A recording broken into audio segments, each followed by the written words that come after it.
Good afternoon and welcome to Falcon Media Sports Network pregame coverage. That's some Falcons men's basketball coming up today. Got the Falcons taking on Eastern Michigan. They're over at the Stroh Center today, back at home. The first of two games actually coming up here at the Stroh Center today. First got the men's team taking on Eastern Michigan at 1 o'clock. That's what we're getting ready for today. But coming up later on, we got the women's team taking on the Miami Redhawks. 4 o'clock tip-off for that. You can check that game out over on WBGU 88.1 FM pretty much after this game wraps up. But before we get to this game, I'm Nate Henners, joined here in studio by Noah Seeley and Sam Bork. How's it going today? Pretty good. All right, good. Yeah. And coming up here in a few, we'll talk about both the Falcons and the Eagles heading into today's game. That's coming up right after this. It's my first pregame show since break. Keep it here. You're listening to Falcon Radio.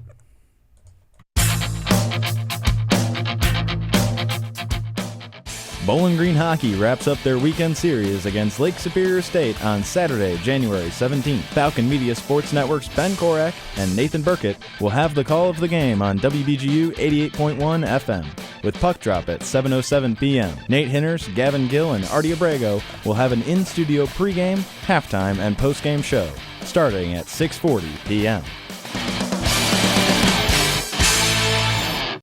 And welcome back to Falcon Media Sports Network pregame coverage. The Falcon men's basketball team getting ready to take on the Eastern Michigan Eagles. Falcons versus Eagles today. And as you just heard there, some hockey coming up later on tonight, too, over on WBGU 88.1 FM. The Falcons, the hockey team, getting a nice win last night over the Lake Superior State. They won 3-1 in that game. It was kind of a quiet game for the first part, but really started to kind of get more competitive towards the end. That tip-off coming up tonight at 7:07 over on WBGU 88.1 FM. Both basketball teams and hockey teams playing here in Bowling Green this weekend. But anyways, so let's start off with today's men's basketball game. So the Falcons 11-6 heading into today's game. How are you guys kind of feeling about the Falcons? Yeah, it obviously hasn't been the best start to conference play. Only 2-3 so far.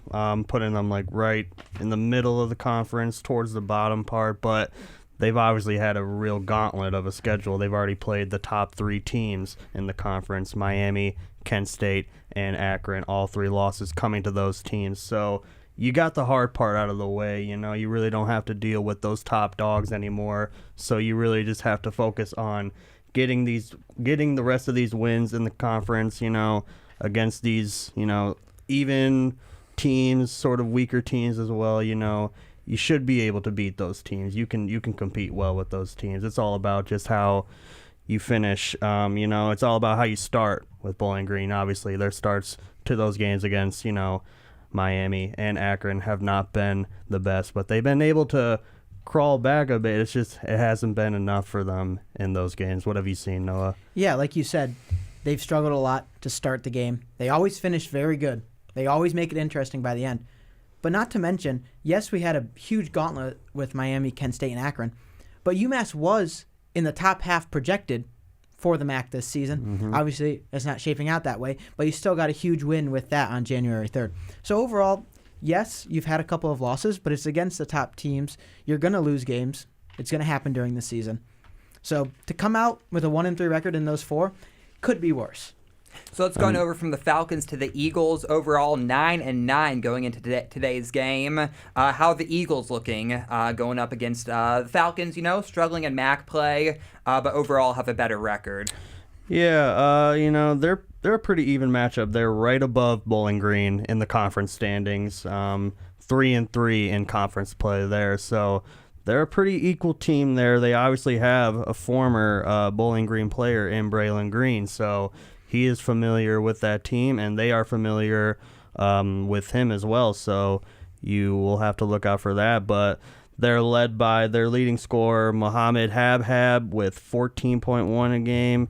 He's able to just really drive in low and get buckets in the paint for him. He's 6'9", came over from Central Michigan for them. He's been great so far.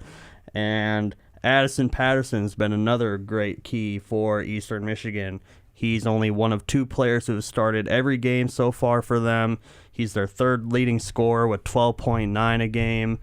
He can score at will as well. He's another big man, 6'7" there. So, yeah, but it's gonna be an interesting matchup here. I'm really excited to see. They have a top ranked defense in the conference as well. They only give up 70.8 points per game so far in this season. So, really excited to see how they match up with the Falcons. Yeah, kind of like you mentioned with Patterson, 3rd leading scorer on the team, came out against NIU in their last game with a 77-59 win. Patterson led the team with 20 points, coming off a good game. Could definitely see him stepping it up again.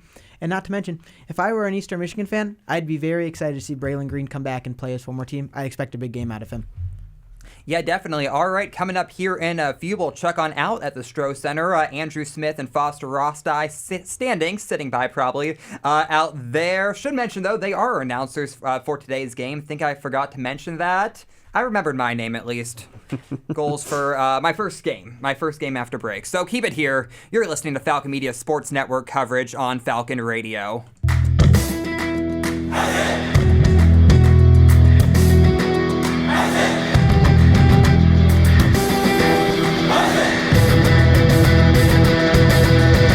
Falcon Media Sports Network produces weekly short-form and long-form social media pieces for in-season sports all year long. Make sure to check out at BG_FMSN on Twitter/X and at BG Falcon Media on Instagram and Facebook to view the content. Welcome back to Falcon Media Sports Network pregame coverage. The Bowling Green Falcon men's basketball team getting ready to take on the Eastern Michigan Eagles from over at the Stroh Center.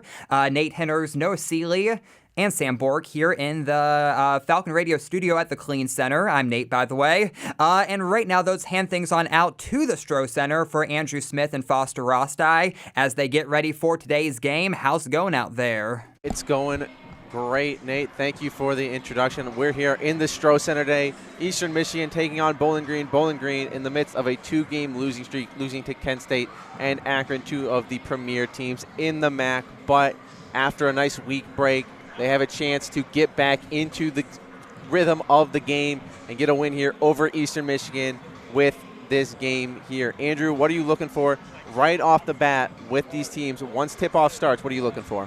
Well, I'm looking for BG to produce the way they did a lot in non-conference play and against Kansas State and some of the lower-ranking opponents, which was make their threes consistently from the jump and to play consistent defense, especially from the bigs. The BG guards have been playing phenomenal defense all season regardless of opponent, but the BG bigs, at least one of them, needs to step up and produce and on the defensive end and just get stops in the low post.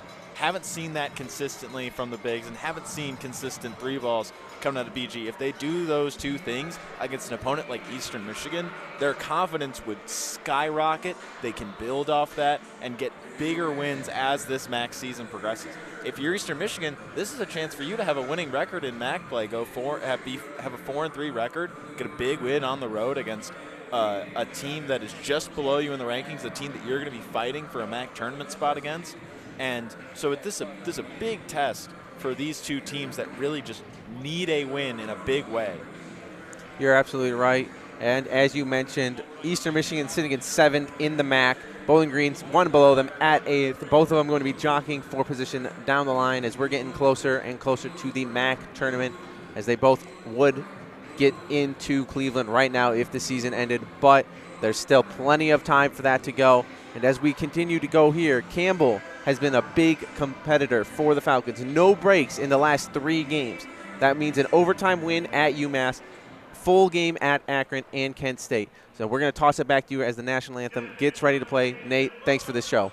All right, thanks, Foster. Coming up, we will have our roundtable of today's game. We'll also take a look at what else is going on around the MAC, plus take a look at what's going on around Falcon Athletics this weekend. Keep it here. You're listening to Falcon Radio.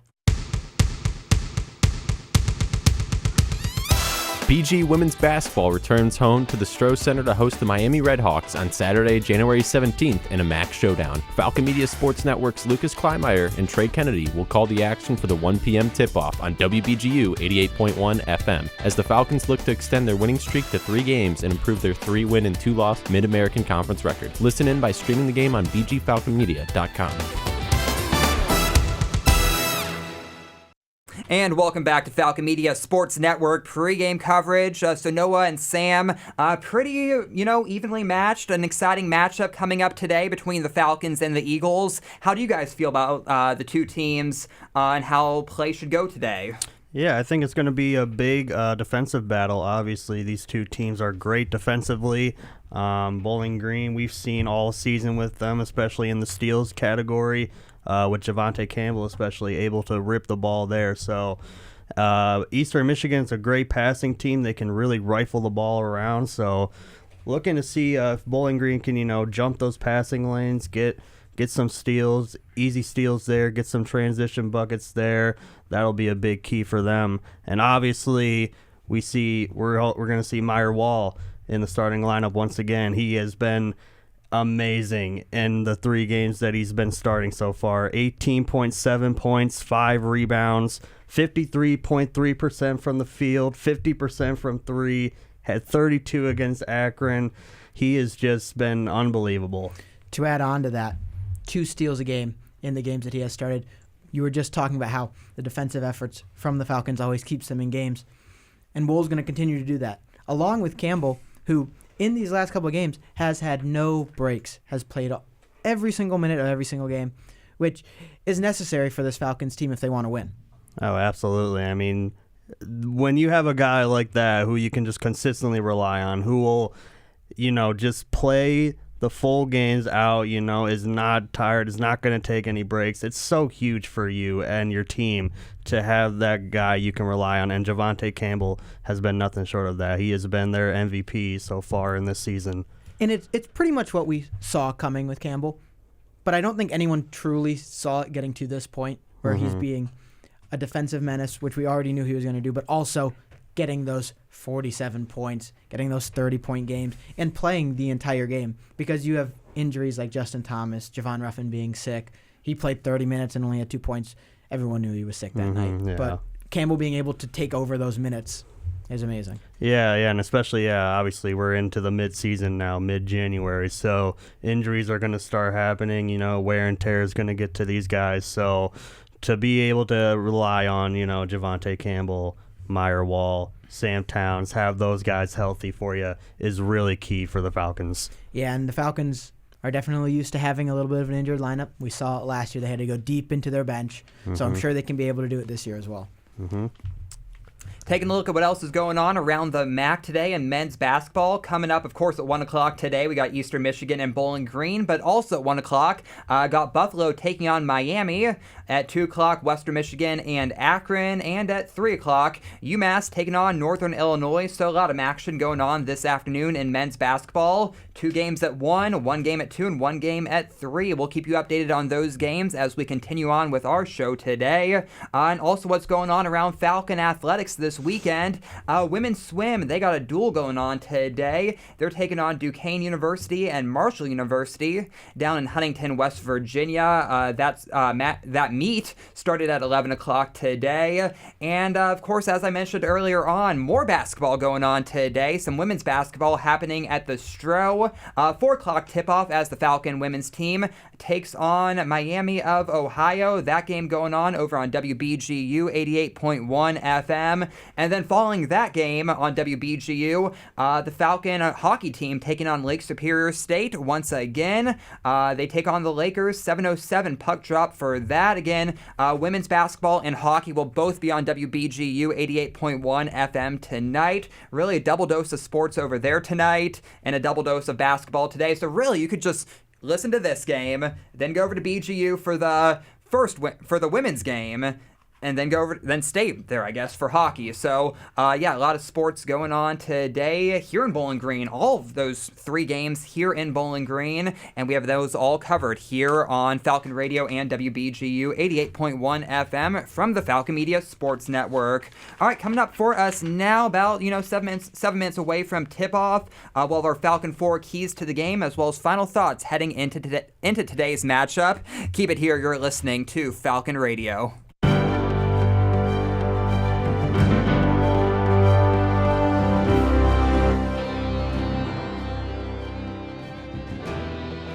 BGSU women's basketball has started 3-2 in MAC play, and senior forward Kendall Moxie has been a breakout star as of late. On January 3rd against Central Michigan, Moxie posted a double-double stat line of 16 points and 15 rebounds in a close loss. She followed the performance with 15 points and 8 rebounds with a near double-double in the victory over Northern Illinois on January 10th. Overall, on the season, Moxie is shooting over 78% from the final and leading the Falcons in field goal percentage. The Maryland native is making a strong push to be a consistent part of the rotation. This has been 60 Seconds in Falcon Athletics.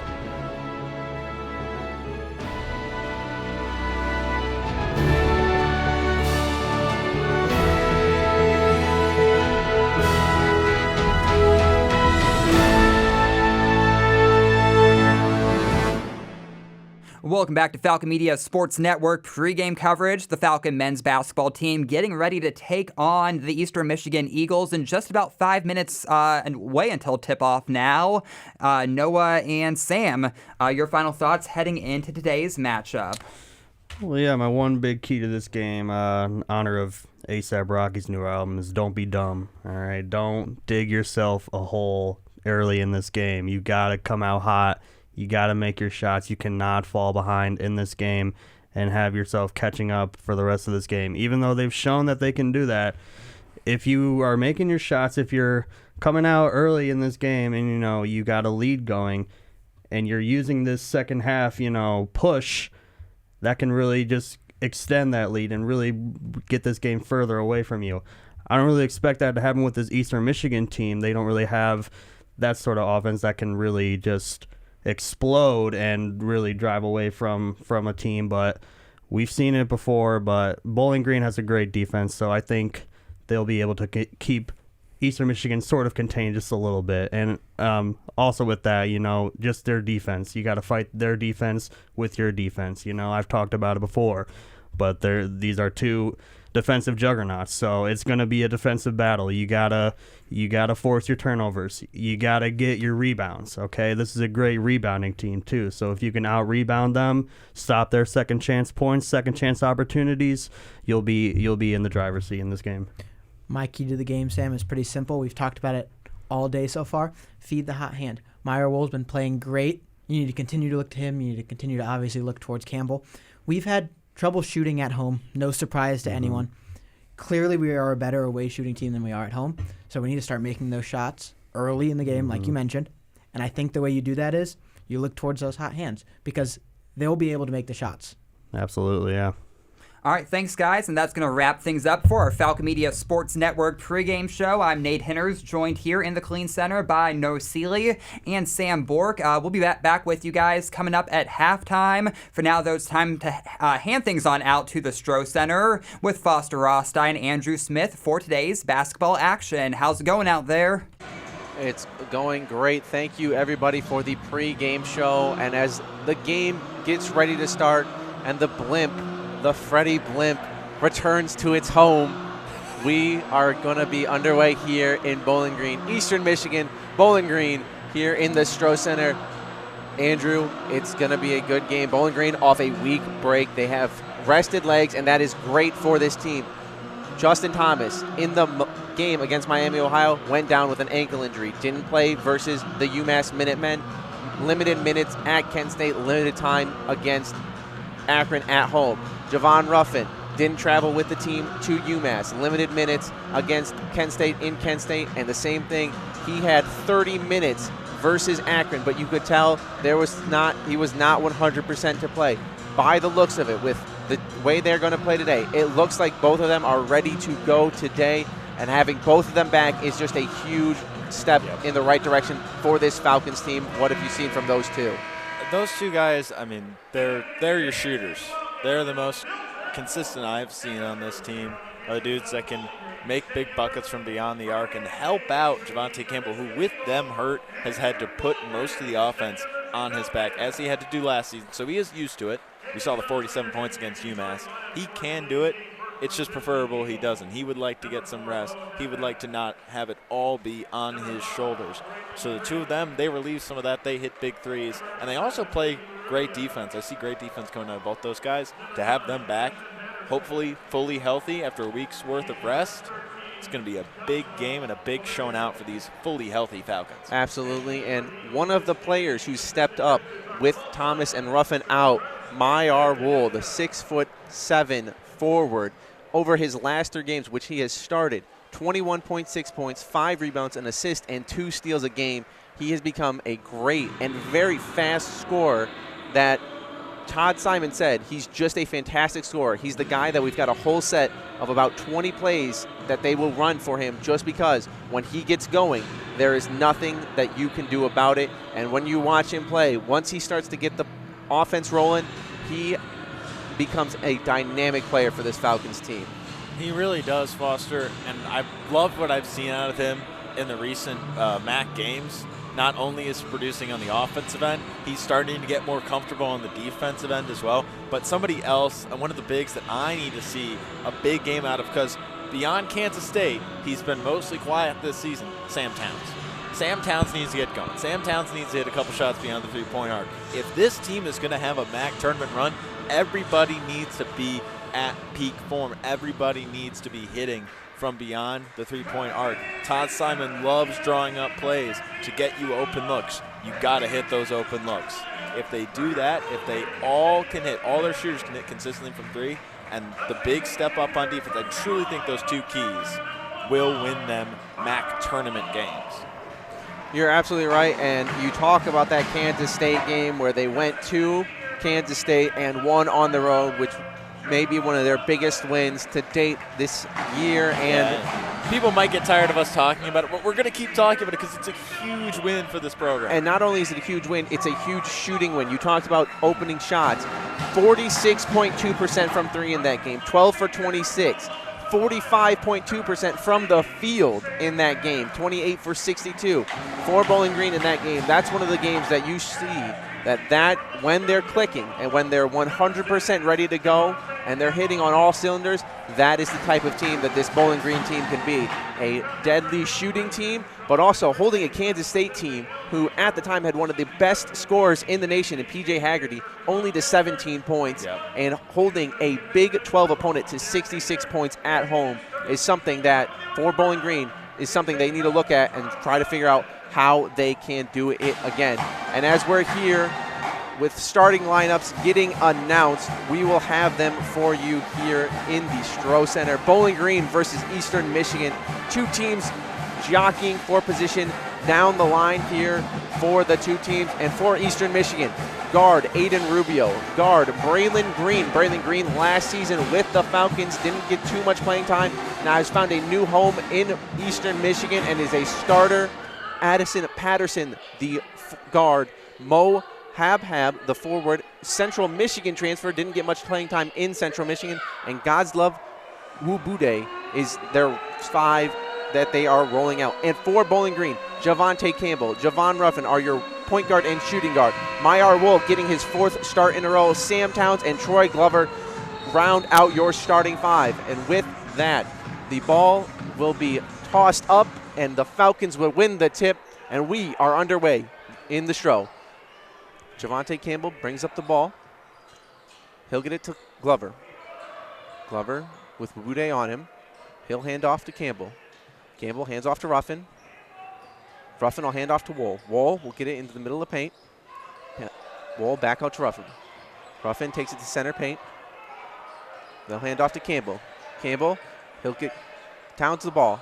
Ball over to Ruffin. Ruffin gets it down in the paint. He'll take a little layup. His layup no good. Tip shot no good. Glover with the rebound, and Glover with the putback. And that's great second chance opportunity by Glover there. BG needs more of that. Big's playing big. We need to see that from Glover. Will he be the big to step up for the Falcons? Ubude stepping over to get that rebound as Ruffin tips it across the side and gets the rebound. Hab down low. Towns on him. He'll get fouled. No, there'll be a traveling violation called on a made layup for Hab. Hab, the leading scorer for this Eastern Michigan team, 14.1 points a game. He will be looking to get going early in this game. I mean, he scores early and he scores often. He knew he traveled there immediately. Didn't even question it. Just walked right back down the floor. Hab, 6'9" sophomore. A beautiful move by Javante Campbell there on almost a Donovan Mitchell over the top with that on the jump stop and putting it up and in. Hab with the ball picked up by Towns. Towns forcing him baseline. He'll look to post up Towns. He'll spin down baseline. His layup this time is good, as it will be a 4-2 lead for Bowling Green with 18:30 left to go in the first half. Someone's got to be there to help Towns sooner than that when Hab's backing him down. Wall with the ball on the right-hand side. He'll go center court. He'll hand it off to Campbell. Campbell with 3 players on him. He'll get it to Ruffin. Ruffin, he'll take the quick 3. His 3's good. And that's huge for the Falcons. We talked about it. The 3-pointers are necessary, and they need to be made early. BG oftentimes when they lose, it's because they're cold to start from the 3-point arc. And seeing Ruffin, a player who has been a starter for this team for the last handful of games, just getting into that rhythm. When he gets into the rim, just like Myra Wool, it is very hard to stop them from behind the arc. Absolutely. Green picked up by Campbell, the former teammates at center court. He'll get it to center of the paint. He'll get it down low. He'll take the layup. His layup over Campbell, good. You can only assume Braylon Green coming in with a lot to show after being on this Bowling Green team last season. Myra Wool with the ball. He'll get to center. He'll set up the offense. He'll hand off to Campbell. Campbell looks for a screen. He'll hand off to Ruffin. Ruffin to Wool. Wool goes on to the right-hand side. He'll hand off to Campbell. Campbell with Patterson guarding him. He'll get it down low. He'll pass out to that's Towns. Wool with the mid-range jumper. His jumper off the front of the rim, no good. Rebounded by Patterson. Patterson hands off to Green. Green brings it up, middle of the court. He'll get a screen by Wubude. Green now backs it out. He'll hand it off to Rubio. Rubio over to Hob. He'll get it to Patterson. Patterson will take it down low. His floater's good. 7-6, 16:58 left to go in the first half. Just nice passing, cutting by this Eastern Michigan team. They're finding lanes to the hoop and making easy baskets. Absolutely right. Towns down low with Hob on him. One-on-one. Hob pokes the ball out. Towns with it again. He'll get off to Ruffin. Ruffin, he'll get it down low. He'll pump fake. He won't take the shot. He'll get out to Wool. Wool, he'll catch it. He'll fake a 3. He'll go up. His floater is good. Really nice move by Meyer Wool. A great pump fake there, driving the lane. And that's this kind of growth and development we've seen from him this season. Just looks so much more comfortable doing moves like that. Meyer Wool, the A-Sun 6th Man of the Year last season, who has become such a deadly 3-point shooter for Bowling Green. This season alone, Meyer Wool is shooting 45.1% from 3. If you're a defense, you have to close out on him like he is going to make every single 3, because almost shooting 50% from 3 is extremely good. And, and that's on lower 3-point shots taken than a lot of players in the MAC. But, I mean, you're right, absolutely right. You need to close on him because most of the time he is going to put that one in. Rubio with the quick trigger 3, no good. Rebounded by Wubude. He'll get it out to Green. Green takes it down low. Really great offensive board there. His jumper off the front of the rim and in.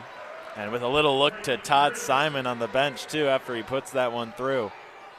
Towns with the ball. He'll get off to Wool. Wool picked up by Patterson. Back over to Campbell. Campbell picked up by Green.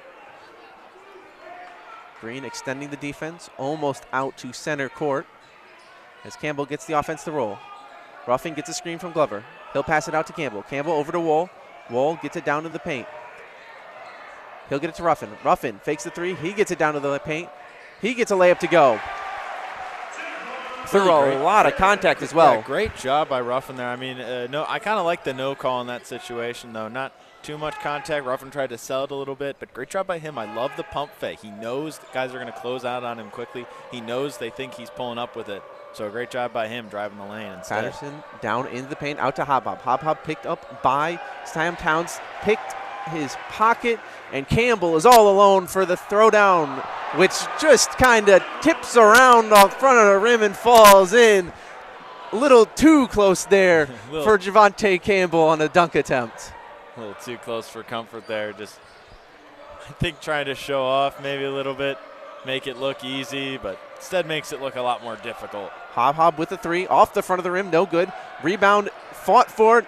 Wubude and Glover both diving on the floor. We'll get a jump ball call, and that ball will stay with Eastern Michigan as we have the first media timeout taken on the floor. Bowling Green leads 13-8 with 14:36 left to play in the first half. You're listening to Bowling Green men's basketball on Falcon Radio.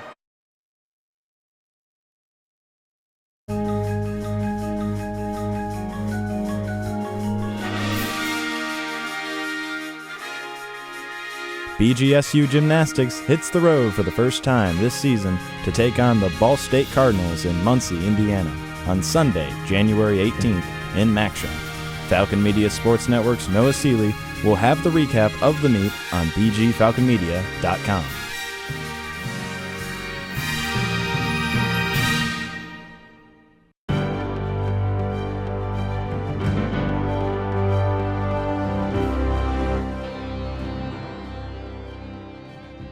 This week's Falcon Media Sports Network Athlete of the Week is BGSU Hockey's freshman defenseman Ty Higgins. Ty Higgins scored 4 assists during Bowling Green's series sweep over Ferris State at FSU's A.V. Glavin Ice Arena. Higgins was named the CCHA Rookie of the Week for his weekend performance, which included a 3-assist night during BG's 5-1 victory on Saturday night. Since making his debut with the Falcons halfway through the season after being ineligible the first half of the season, Higgins has scored 6 assists through his first 4 career collegiate games against Ohio State and Ferris State. This has been Falcon Media Sports Network's Athlete of the Week.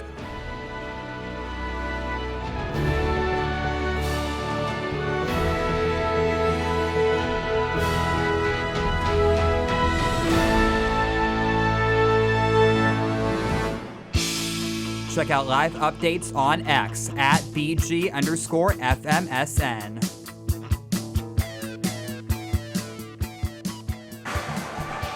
How long? Oh, my bad. Welcome back to the Stroh Center. Bowling Green leads 13-8 here with 14:36 left to go in the first half of play. Andrew, Bowling Green off to a quick start here, knocking down their only 3-point attempted. What have you seen so far that they have done on the offensive end that's really helped them get out to this lead? Not settling for threes. I see a lot of pump fakes driving to the basket. I'm not the biggest fan of just a lot of handoff passes that they're doing right now. I understand it's a big part of Todd Simon's offense, but I'd love to see more off-ball stuff down low. Braylon Green with the floater in the paint, no good as he gets his own rebound. He will get the offense restarted as we have a couple of subs here. Aiden Rubio and Godlove Luwabe is out. Gregory Lawson and John Sharu II are in. And for the Falcons, Myra Wool and Javon Ruffin and Troy Glover all subbing out as Josiah Shackelford, Justin Thomas, and Aiden Goins sub in for the Falcons. As Campbell has the rebound, hands it off to Thomas. Thomas at the center court. He'll get the offense set up. He'll get off to Campbell. Campbell, guarded by Green, gets down low. He'll look for a screen from Goins. He'll reject the screen, look for a pass to Towns. His pass picked off, and there'll be a foul called on Towns as number 0, Gregory Lawson II, gets a steal for Eastern Michigan.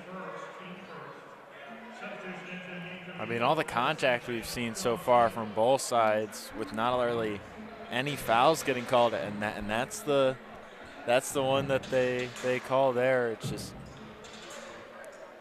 it's surprising inconsistency from the refs. I mean, both sides of the floor, they're letting stuff go, and a very light loose ball contact, that's what they're going to call. Yes, absolutely. Both teams playing very physical to begin the game as Eastern Michigan has the ball. Hop down low on the right-hand side guarded by Towns. He'll pass it out to number 10, John Sanders II. His three no good. Thomas with the ball. He'll get off to Towns. Towns will get a screen from Goins.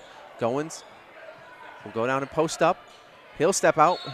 Towns will get the ball down low. He'll be fouled on a non-shooting foul. They'll say it not in the act of shooting, looking to make a pass. So the ball will be taken out of bounds for the Falcons. They'll assess that foul to John Sanders II, his first of the game. Towns is lucky he got fouled there, kind of bailed him out of that situation, dribbled himself into a corner and into a double team. So lucky he got the foul there.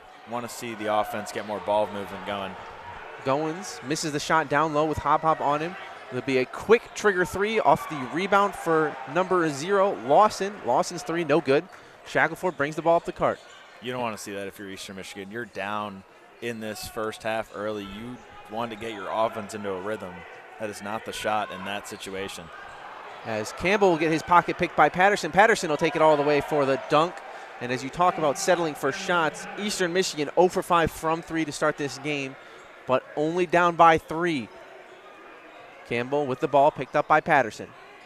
He'll pass it off to Campbell. Campbell right back to Thomas. He'll take and pass it over to Towns. Towns with the ball in the corner. He'll get it to Goins. Goins over to Thomas. Thomas to Shackelford. Shackelford, he'll get it down low. He'll go up for a layup. His layup no good. Tip shot by Goins no good as well. Patterson brings the ball up the court. He'll get it out to number 0, Lawson. Lawson's three no good again. Shackelford with the rebound. Eastern Michigan simply cannot hit from deep right now. Thomas to Towns. Towns looking to get it down low to Goins. Goins, he'll pass it out to Shackelford. Shackelford, he'll get it to Goins in the corner. Goins with a pump fake. He'll get it down low. He'll pass off to Towns. Towns mishandling the pass, but it is tipped out of bounds by Eastern Michigan. And we will have our second media timeout of the game taken here with Bowling Green leading 13-10 with 11:52 left in the first half of play. Bowling Green leading here in the Stroh Center. You're listening to Bowling Green men's basketball on Falcon Radio.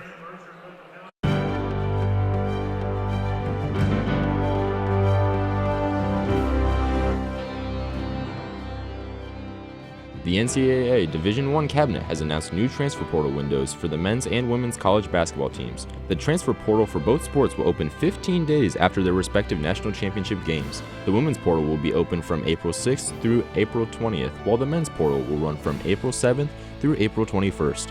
Additionally, when a coaching change occurs, a 15-day transfer portal window will open 5 days after the new coach is hired or publicly announced. To go along with the changes to the off-season transfer portal, any mid-season transfer will no longer be eligible to play in the second half of the season.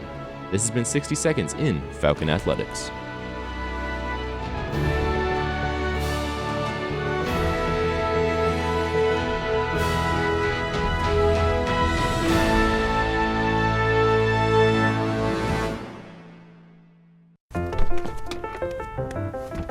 Mommy, can I sit in the front seat just this one time? Please, please, please. No, not yet. But why? Because I love you, and you're just not ready yet. Now, get in the back so I can get you in your car seat, please. Putting your kids in the right seat for their age and size is an act of love. Check that your kids are in the right seat at NHTSA.gov/the right seat. Love protects. A message from NHTSA and the Ad Council. Now back to more Falcon men's basketball coverage from the Falcon Media Sports Network. Welcome back to the Stroh Center. Bowling Green leads 13-10 with 11:52 left in the first half of play.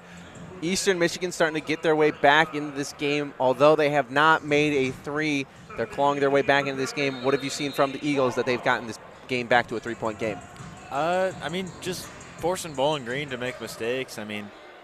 They're just playing really solid defense right now. There's really not much to say beyond that, and Bowling Green looks stagnant. They're jumping on all these passes, too. Campbell gets down low. His layup no good. Rebound and put back by Troy Glover II. Will be reviewed as the shot clock goes off.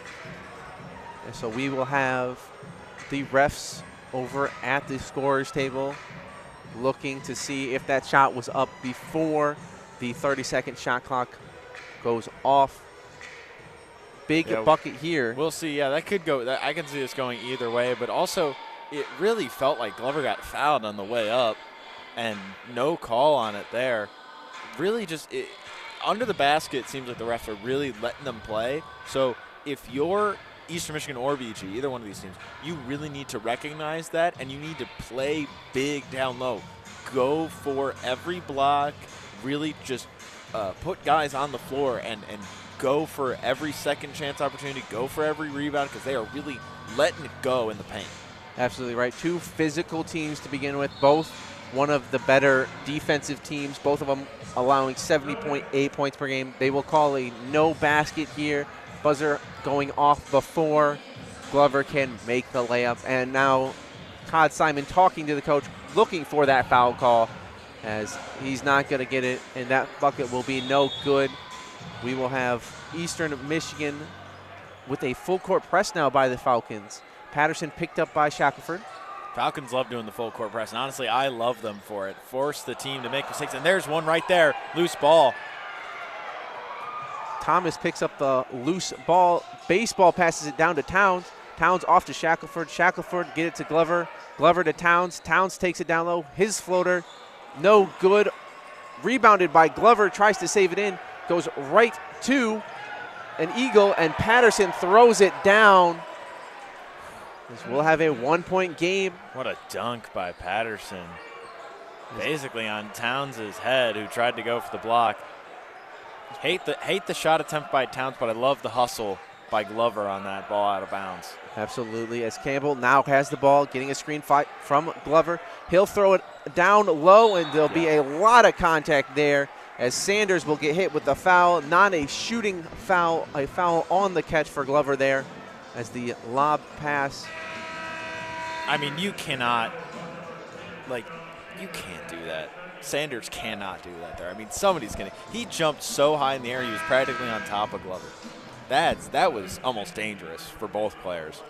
You're absolutely right. And Bowling Green will have the ball out of bounds now, as we have more subs. Javante Campbell getting his first break of playing action in 3 games, as Meyer Wool and Javon Ruffin will sub in, as Towns and Campbell will go out.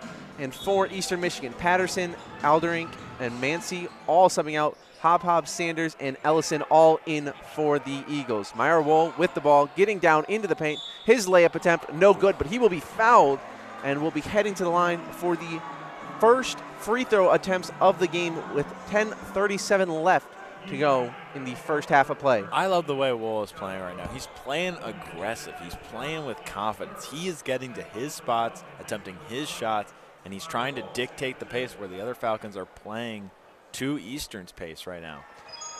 Wool, ace on 6 Man of the Year.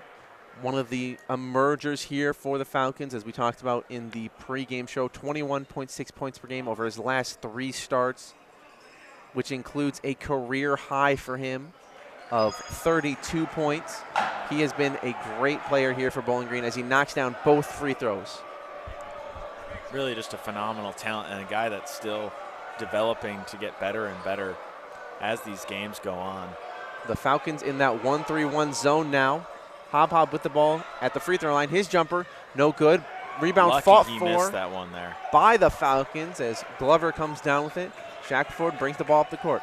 He'll get a screen from Glover. Out to Thomas at the top. Thomas to Ruffin. Ruffin to Wool in the corner. Wool gets down low to Glover. Glover, he'll make a move. He goes to the layup. His layup good and one. Glover is playing how we wanted him to play from the start of the season. He's playing physical. He's playing big. And right there, he draws the foul through all that contact and still puts the ball in the basket. That's what you love to see. In his 18th Division I game of the season, still looking for his footing. And this is the type of Glover right here, getting down low, posting up, showing what that 6'10" body can do, and knocking down the free throw is something that when Glover starts to fill it out, he'll be great for this team. I will say, though, in this zone, you do have to be careful of Hob in this situation. He is the type of guy that loves pulling up from the mid-range. He loves getting to his spots and hitting those, and they gave him an open look. They're lucky he missed it on the last time down the floor. And he's in the middle of that zone again, as we'll have number 3 Makai Ellison getting down low. His layup is no good, but the tip in is good. As Thomas brings the ball up the court, he'll get the offense set up. He'll pass it off to Wool. Wool off to Ruffin, as we'll get a couple of screens. Thomas getting down low. He's posting up. Thomas with number 1, Makai Moki on him. Wool with a quick trigger three. His three off the front of the rim, no good. Rebound by Ruffin. He'll be fouled on the rebound, and it'll be Bowling Green ball.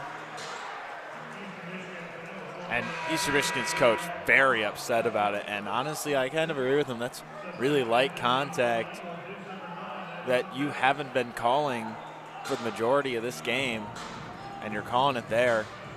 I'd be just as upset, if not more.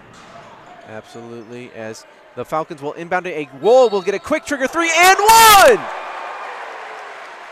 Mayar Wool with the and one three. He is feeling it right now. First three was a warm-up just to get a good look, and that one with the contact still puts it in. A big bucket, not just in the game, but for his confidence. A 7-point lead after that three-pointer made. Mayar Wool at the line for his third free throw of the game. In and out, no good, cannot convert on the 4-point play. Eastern Michigan brings the ball up the court. Rubio on the left-hand side. He'll be picked up by Wool. Falcons back in that 1-3-1 zone. Number 3, Ellison with the ball. He'll get off to Patterson. Patterson back to Ellison. They'll get it down low to Hop Hop. Hop Hop finds it down low as the Wulubude throws it down through the two defenders of Campbell and Glover. Excuse me, that's Shanu the second who dunked that home. I mean, he did a great job there of, just like Glover did in the other end, playing big and pushing guys off him to get that dunk. Ruffin on the other end gets the layup to go after a pump fake, gets Hob off his feet. I was not familiar for the majority of this season with Ruffin's floater game, but he's gotten 2 to go here in this first half. 3 from Ellison, no good. Rebound by Mayar Wool. Wool pushing the ball up the court. He'll be picked up by Rubio. He'll get it down low into the paint. Fouled and one again. Oh my goodness. Mayar Wool making things go here early in the first half of play. Another and one opportunity for the forward. I mean, we're kind of witnessing him blossoming right before our eyes between the last couple games he's had and this one now early on. He is just playing out of his mind right now. As we will have a media timeout taken here as Bowling Green leads 25-16 with 8:01 left to play in the first half. You're listening to Bowling Green men's basketball here on Falcon Radio.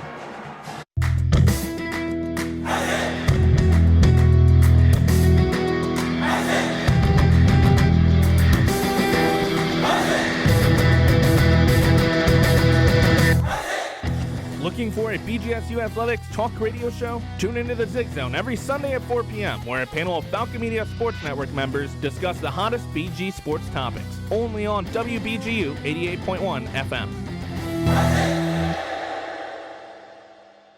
As veterans, we're no strangers to helping others.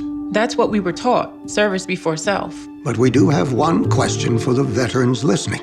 When was the last time you reached out for help?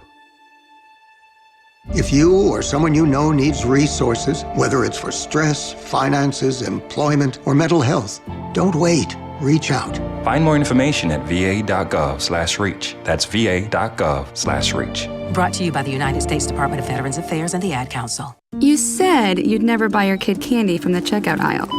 Or forget extra diapers. You'd never lick your thumb to clean their face. Never, ever become a minivan mom. So when you say you'd never leave your child in a hot car, know it can happen. Cars get hot fast, and kids can be at risk in temperatures as low as 60 degrees Fahrenheit. Never happens. Before you leave the car, always stop, look, lock. Brought to you by NHTSA and the Ad Council. You are tuned into Falcon Media Sports Network basketball coverage on Falcon Radio. Welcome back to the Stroh Center. My name is Foster Rostad. With me is Andrew Smith, and we have some big names here for the Falcons in attendance. Rodney Rogers, the president of the university, is here. Head coach of the women's basketball team, Fred Chamiel, and head coach of the football team, Eddie George, all in attendance for the Falcons basketball game today, as Myar Wool at the line for his free throw opportunity. He'll knock it down, get the old-fashioned three-point play to fall, as we will have a quick sub here for the Eagles. Aiden Rubio will sub out while Braylon Green subs in, and John Shanu II will sub out while Godslove Wubade, will sub into the game. As Hob has the ball, he'll hand off to Patterson. Patterson picked up by Wool. Will get a screen from Hob. He'll set up the offense. He'll get it down low to Hob. Hob picked up by Towns on the right-hand block. He'll make a move. He'll go down. His shot blocked by Glover. Rebound by Wubude. He'll get it out. Ellison with the floater. His floater. That'll go just over the rim and fall in. As the pass extended for Campbell from Towns is a little too far out of his reach, and it'll be a turnover by the Falcons. That's a mistake you just can't have. I mean, what are you even trying to do there? They're already back on defense. Don't up the pace there. Just pass the ball inbounds.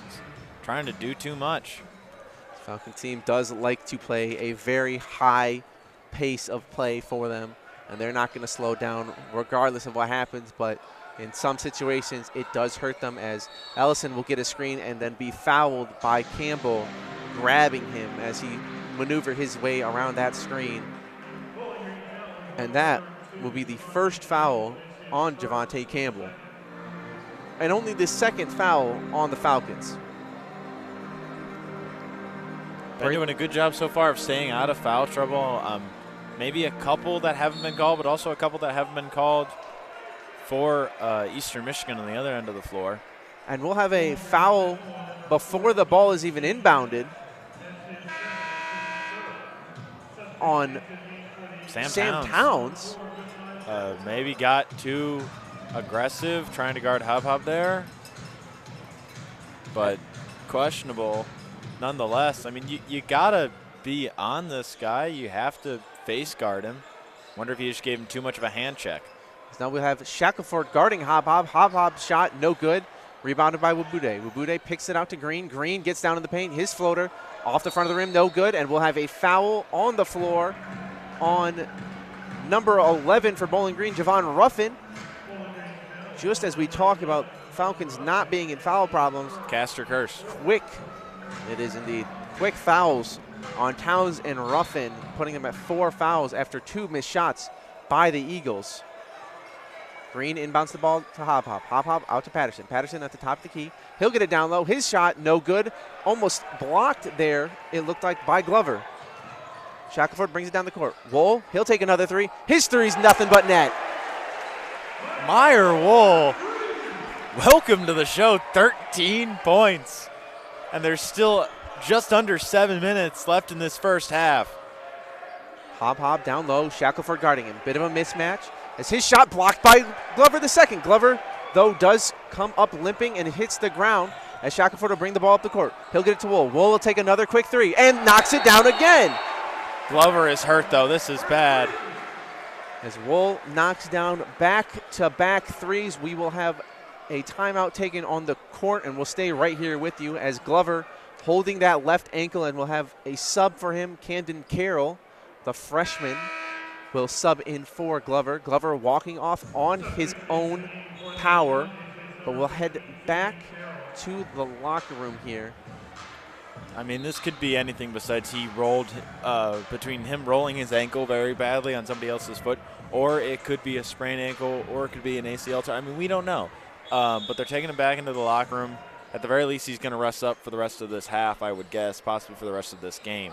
So the Falcons will need to step up defensively down low without him.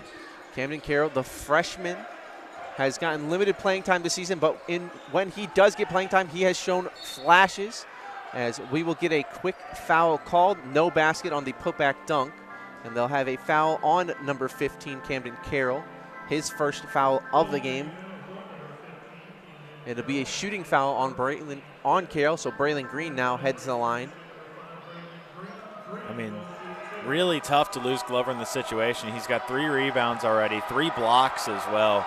as well as 5 points. So he was really being just a great big, which we've wanted out of him all season. He's shown that he can do that at a high level, and was really showing it off in the first half of this game.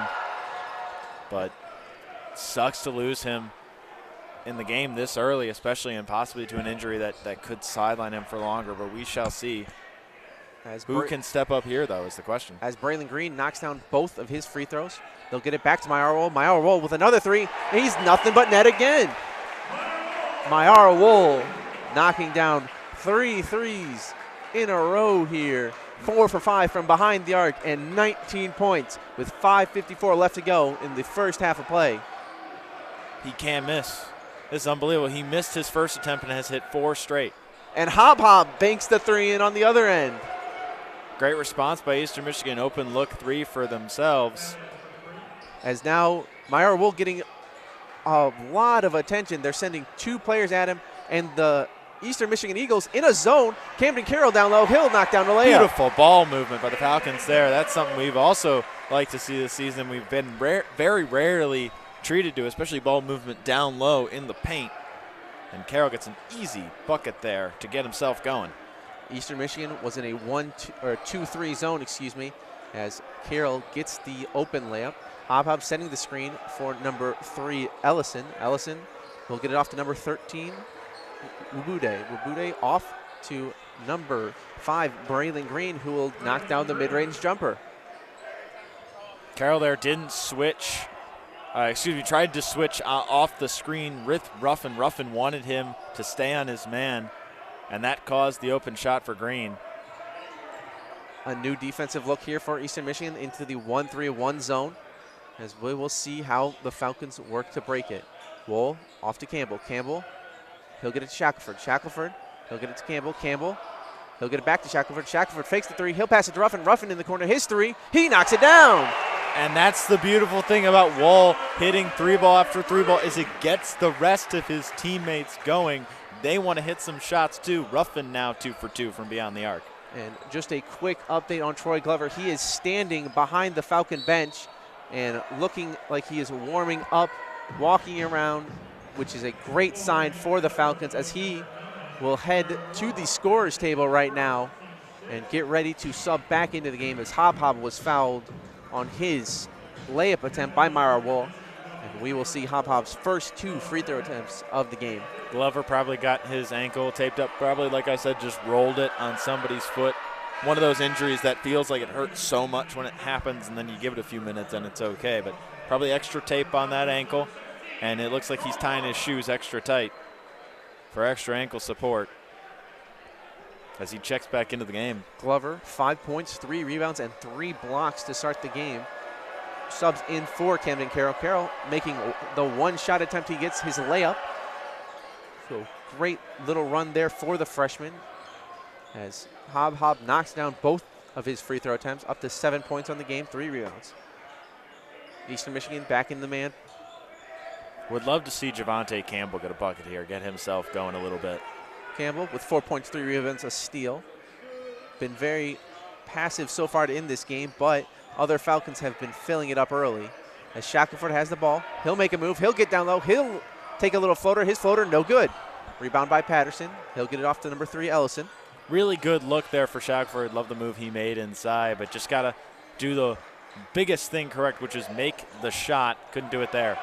Wool switches off on Patterson. Patterson tries to get the ball down low to Hob. Hob has the pass to him tipped by Glover, as a missed layup by the Falcons will lead to a quick 3-point attempt by Lawson. Lawson knocks down a 3 for Eastern Michigan, and then will get teed up, as we will have a tee on Lawson and a technical free throw coming from Bowling Green, as we will have a media timeout taken here. Bowling Green leading 40-30 with 3:09 left to go in the first half of play. You're listening to Bowling Green men's basketball here on Falcon Radio.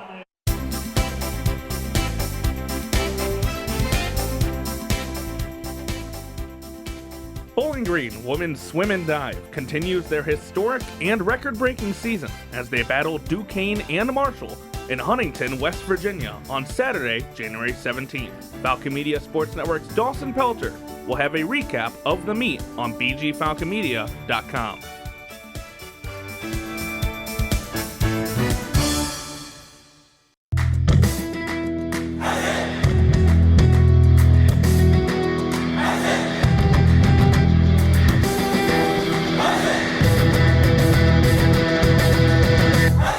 The Zig Zone, Falcon Media Sports Network's weekly radio show dedicated to BGSU athletics, has a new segment. Make sure to tune into the show every Sunday from 4 to 6 p.m. to listen to the one-on-one segment, where Holden Ruck will interview a key figure in BGSU athletics. You took the first step and quit smoking, but even former smokers may still be at risk for lung cancer. That's why SaveByTheScan.org wants you to know about a new low-dose CT scan that can detect lung cancer early. It takes only 60 seconds and could save your life. You took the first step, now take the next. Visit SaveByTheScan.org for a simple quiz to see if you're eligible and talk to your doctor about screening. SaveByTheScan.org is brought to you by the American Lung Association's Lung Force Initiative and the Ad Council. Now back to more Falcon men's basketball action, live on Falcon Radio. Welcome back to the Stroh Center. My name is Foster Rostad. With me is Andrew Smith. Andrew, Bowling Green taking a 40-30 lead. Myara Wool, 19 points, 4 of 5 from 3, and a rebound so far in this game. Getting it done from behind the arc, really powering the Falcons from behind the arc. What have you seen that he's just done so well from behind the arc? Make his threes. I mean, there's really no other way to put it. He's getting the looks, and he's putting them in. That's as simple as that. He's having, like I said earlier, he's blossoming right before our very eyes as Ruffin misses the technical foul free throw here. Just a really big game coming out. Well, it's great to see he's got nearly half the points for the Falcons. Ruffin misses the second free throw as well. This one wasn't even close. Went off the front of the rim. Ruffin, one of the better free throw shooters for the Falcons, 87.5% from the free throw line, missing both, very out of character for him. But we talked about making the threes. This Falcons team has had problems at times making the three-point shot. So having Ruffin really get it done from behind the arc. Ruffin knocking down 2, Wool knocking down 4. Having these two players start to get it from behind the arc is really helpful for this team. As Campbell now has the ball, brings it up the court. He'll get a screen from Glover. He'll get a second screen from Glover. He'll get down low in the paint. He'll get down low. He'll get called for a charge on an off-arm, going a little bit too high there on Ellison. And that ref called it very fast. Yeah, thought he might be able to get away with that one, but called immediately, and now he's getting checked out of the game with 2 fouls. Absolutely right. Campbell, who has 3 straight games with 0 breaks, now taking a second seat for the game. 2 fouls, and one of those fouls that's very avoidable if you're the Falcons. Shackelford picking up Patterson. Patterson passes off to number 0, Lawson. Lawson off to Green. Green getting a screen from Hop Hop. He'll get it down low. He'll pass out to Patterson. Patterson picked up by Shackelford. Shackelford forces him baseline. He'll spin center. He'll go out time to Ellison. Ellison, he'll get it down into the middle of the paint. His jumper off the front of the rim, rolls off the back and then in. Getting the shooter's roll there, but a great move by him. Finds space, puts it in. That's just beautiful basketball there by Eastern Michigan. Thomas with the ball. He'll pass off to Wool. Wool picked up by Braylon Green. He'll get it back to Thomas. Thomas setting up the offense. He'll get it to Ruffin. Ruffin takes it down in the paint. He'll pass out to Shackelford. Shackelford takes it down low. He'll post up Patterson. He'll get it into the middle of the paint. He'll spin his shot. Falling away shot is good. I was just about to say Shackelford trying to do too much, but he proves me wrong and puts that bucket in. Not going to get that one to fall very often, though. It's a tough, tough shot. I would like to see the offense run through Wool a little bit more with the hot streak that he's currently on. As Ellison and Patterson and Hop Hop, play a little of a two-man game, get Thomas and Glover stuck in between the two of them. We'll have a foul on Glover as Hop Hop heads to the line for his 3rd and 4th free throw attempt here. Hop Hop doing a great job in this game so far of drawing fouls, of getting to the rim, getting contact on his shots. He hasn't made many of them, but he's getting to the line. Hop Hop, the leading scorer for Eastern Michigan and the leading rebounder for this Eagles team. He's doing it right now. 8 points, 5 rebounds for the forward.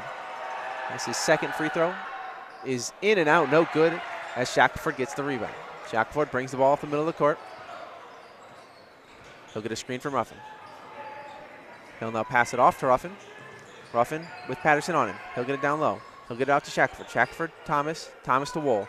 Wohl with Green on him. He'll take him down to the paint. He'll get it out to Shackelford. Shackelford, he'll get it down low. He'll get it out to Ruffin. Ruffin takes it to the middle of the paint. Ruffin will fake shot. He'll go up with the second shot.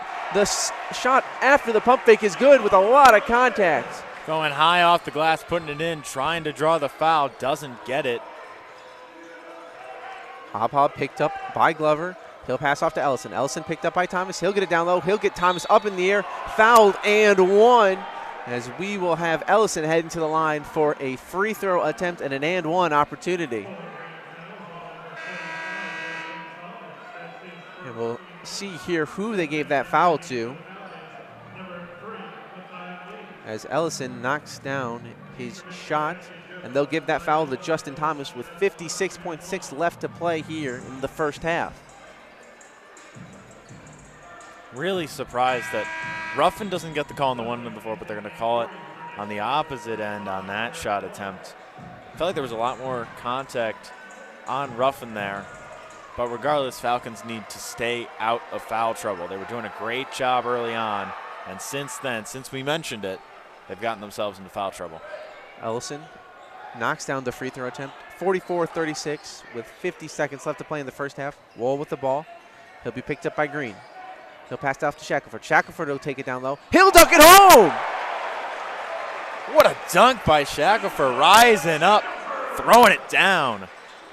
Shackelford goes and just elevates for that dunk when the assist will go to Mayar Wohl. An elevation that we have not seen out of him really this season at all. We know he can put down some crazy dunks, but usually he's done it in the open court. That time it was down the baseline and puts it in like he's Michael Jordan, slamming that one home over the center. And it looks like neither of the Eastern Michigan defenders wanted to step over with Glover standing right there for a pass-off dunk, but he'll take it himself as Hob has the ball picked up by Glover. He'll start to back down Glover. Trying to get to his spot again. He'll take the fadeaway. His fadeaway off the front of the rim. No good. Shackelford with the rebound. That's good defense by Glover there. Slowing down the ball as the shot clock is off. There is no timer. 10 seconds left. Makai Leach with the ball as we'll have a timeout taken on the court. It'll be a 30-second timeout, so we'll stay right here with you. Bowling Green leading by 10, 46-36 with 8.9 seconds to go. If you're Bowling Green, Mayar Wohl is still on the court. You would believe that that's where they would be going with the ball. You would expect that, but honestly, I could see them kicking this out to Ruffin as well. He's 2 for 2 from beyond the arc as of right now. If you got it to him again, I feel like he'd also put that one in as long as he gets a nice look. But the Falcons in a great position, regardless if they get this bucket to go or not, in a great position to bring this one home. If you're Eastern Michigan, you want, obviously, this stop.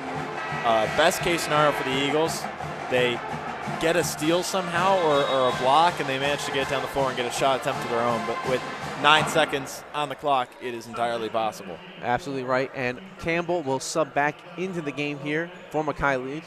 3 shooters on the floor here for the Falcons. Javon Ruffin, Josiah Shackelford, and Mayar Wohl, all very deadly from behind the arc. You would have to believe that Campbell gets the ball and gets down low, the ball will be going out to one of those 3. Campbell with the ball. He'll get a screen from Glover. He'll get another screen from Wohl. He'll get down low. He'll fake a 3. His shot blocked by Wabude, and we will have a 46-36 game going into halftime. Bowling Green leading here by 10. You're listening to Bowling Green Falcons men basketball here on Falcon Radio.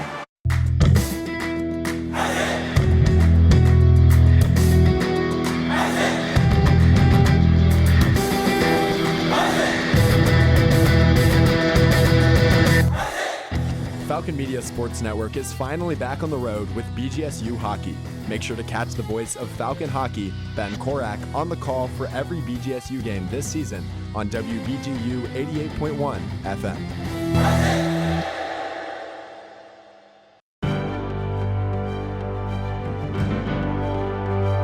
On August 28, 2025, BGSU football running back Cameron Petaway returned a kickoff 97 yards for a touchdown on the first play of the season against Lafayette. The second straight year, the Falcons found pay dirt on the first play of the campaign. Falcon Media Sports Network Sean Connolly had the call of the moment on Falcon Radio. Dumont kicks it away, and we are underway in the 2025 football season, and it will be returned. And looks like he's got an opening, and will we see it again? There he goes. He's at the 50. There he goes for the second straight year. He will be gone. 2 years in a row, Cameron Petaway. Touchdown Falcons. Unbelievable. This has been a Falcon Media Sports Network featured call.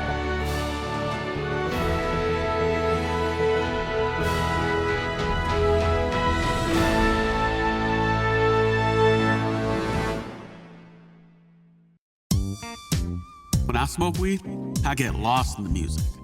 I like to isolate each instrument. The rhythmic bass, the harmonies on the piano, the sticky melody. Hey, careful, babe. There's someone crossing the street. Sorry, I didn't see him there. If you feel different, you drive different. Don't drive high. It's dangerous and illegal everywhere.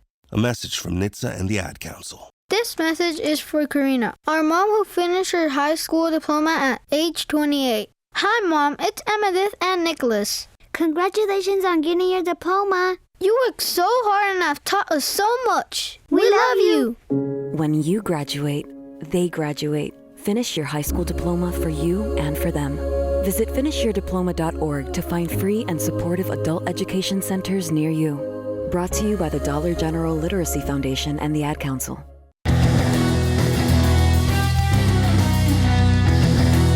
For all BGSU sports news and updates, follow Falcon Media Sports Network on Twitter X at BG_FMSN and head over to BGFalconMedia.com.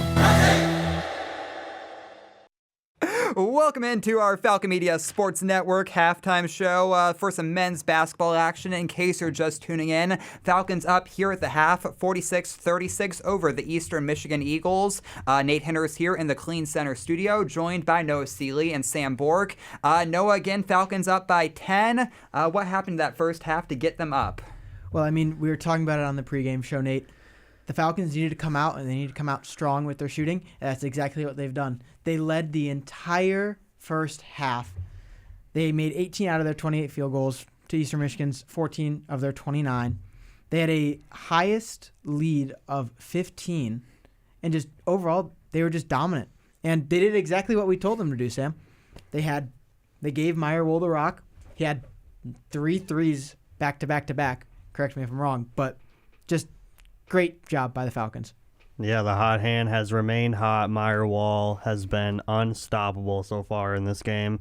And I really liked what I've seen from Javon Ruffin as well. 12 points from him. Both the two Falcons in double figures so far in the first half. So really great stuff from him. They've been the only two to make their three-pointers. They've been the only ones that have been shooting it. So really great stuff from what we've seen, especially from what I've said. You know, you have to start hard. Yeah, you have to start hot. You can't be trailing early in this game, and they have not trailed at all, like you said, and they have not looked back since. All right, thanks. Coming up, we'll talk more about the first half of play in our roundtable. That's coming up right after this here on Falcon Radio.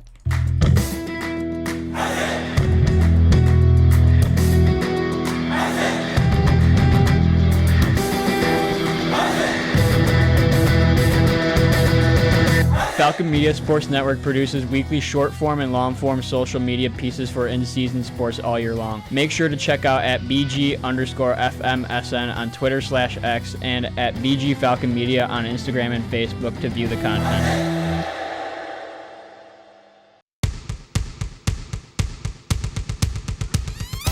BG Women's Basketball returns home to the Stroh Center to host the Miami Redhawks on Saturday, January 17th in a MAC showdown. Falcon Media Sports Network's Lucas Kleinmeyer and Trey Kennedy will call the action for the 1 p.m. tip-off on WBGU 88.1 FM as the Falcons look to extend their winning streak to 3 games and improve their 3-win and 2-loss Mid-American Conference record. Listen in by streaming the game on BGFalconMedia.com. Welcome back into the Falcon Media Sports Network halftime show. The Falcons up 46-36 over the Eastern Michigan Eagles in today's men's basketball matchup.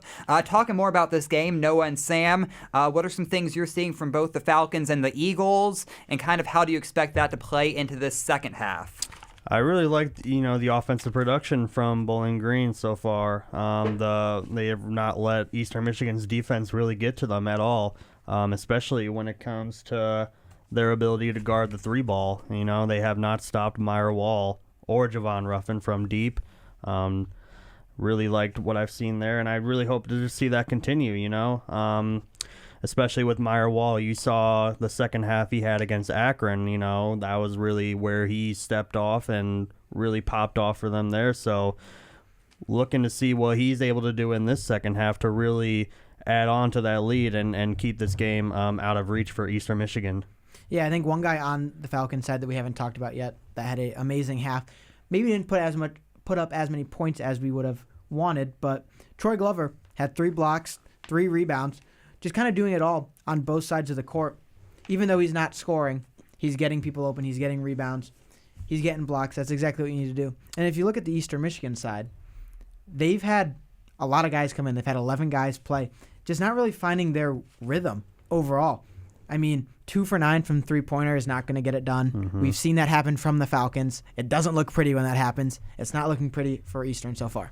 Yeah, it's really interesting to see, Bowling Green not with 3-point numbers like that. That's what we were pretty much used to be seeing them from them, but to see them only missing 1 3-pointer so far is absolutely huge, especially when you think about early on in the season when they've had these really great shooting nights.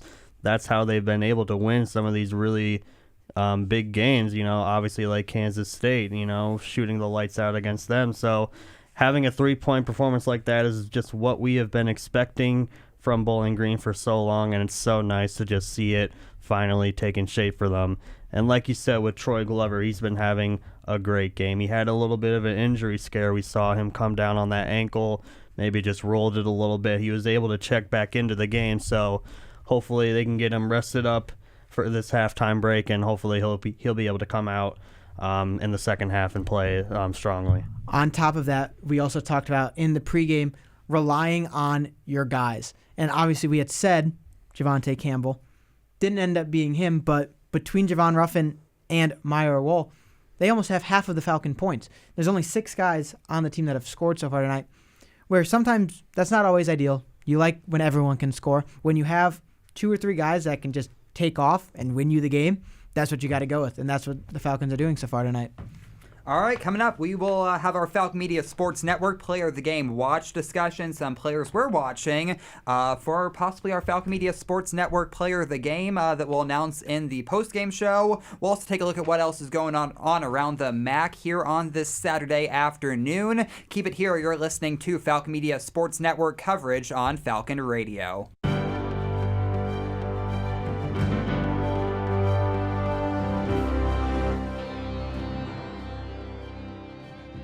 This week's Falcon Media Sports Network Athlete of the Week is BGSU Hockey's freshman defenseman Ty Higgins.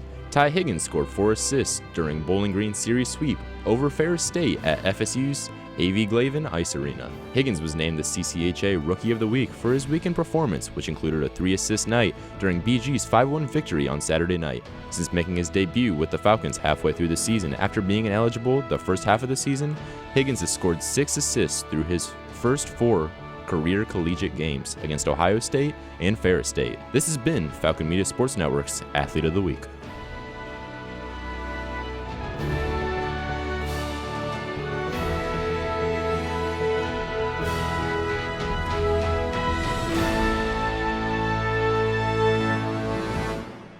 Welcome back to Falcon Media Sports Network halftime coverage. The Falcons up on the Eastern Michigan Eagles 46-36 here at the half. And Noah and Sam, some players from both teams that you're watching for our Falcon Media Sports Network Player of the Game. Obviously looking at Meyer Wall once again for Bowling Green, 19 in the first half there. Looking at another career game from him from back-to-back games there. So we'll look to see how he builds off that in that second half, but I think he's easily the standout for player of the game. without a doubt. And obviously, I'm going to play devil's advocate here. So if somehow Eastern Michigan comes back from this 10-point deficit, I'm going to go with Mekhi Ellison. He is currently 4 for 5 from the field, has 9 points. If he could get it kick-started for the Eagles, they get it done, that's who I would choose. Taking a look at what else is going on around the MAC. Only one game in action right now, but it is a pretty close one. Buffalo up on Miami, 48-46. Miami right now 18-0 going into this game, but right now they're down here at the half. Of course, still just a 2-point difference, but yeah, Buffalo up on Miami 48-46. That's a look at what's going on around the MAC right now. Coming up at 2 o'clock, we have Western Michigan at Akron, and at 3, UMass at Northern Illinois, and that's a look at what's going on around the MAC today in men's basketball. Coming up, we'll send things on out to the Stro. Keep it here. You're listening to Falcon Radio.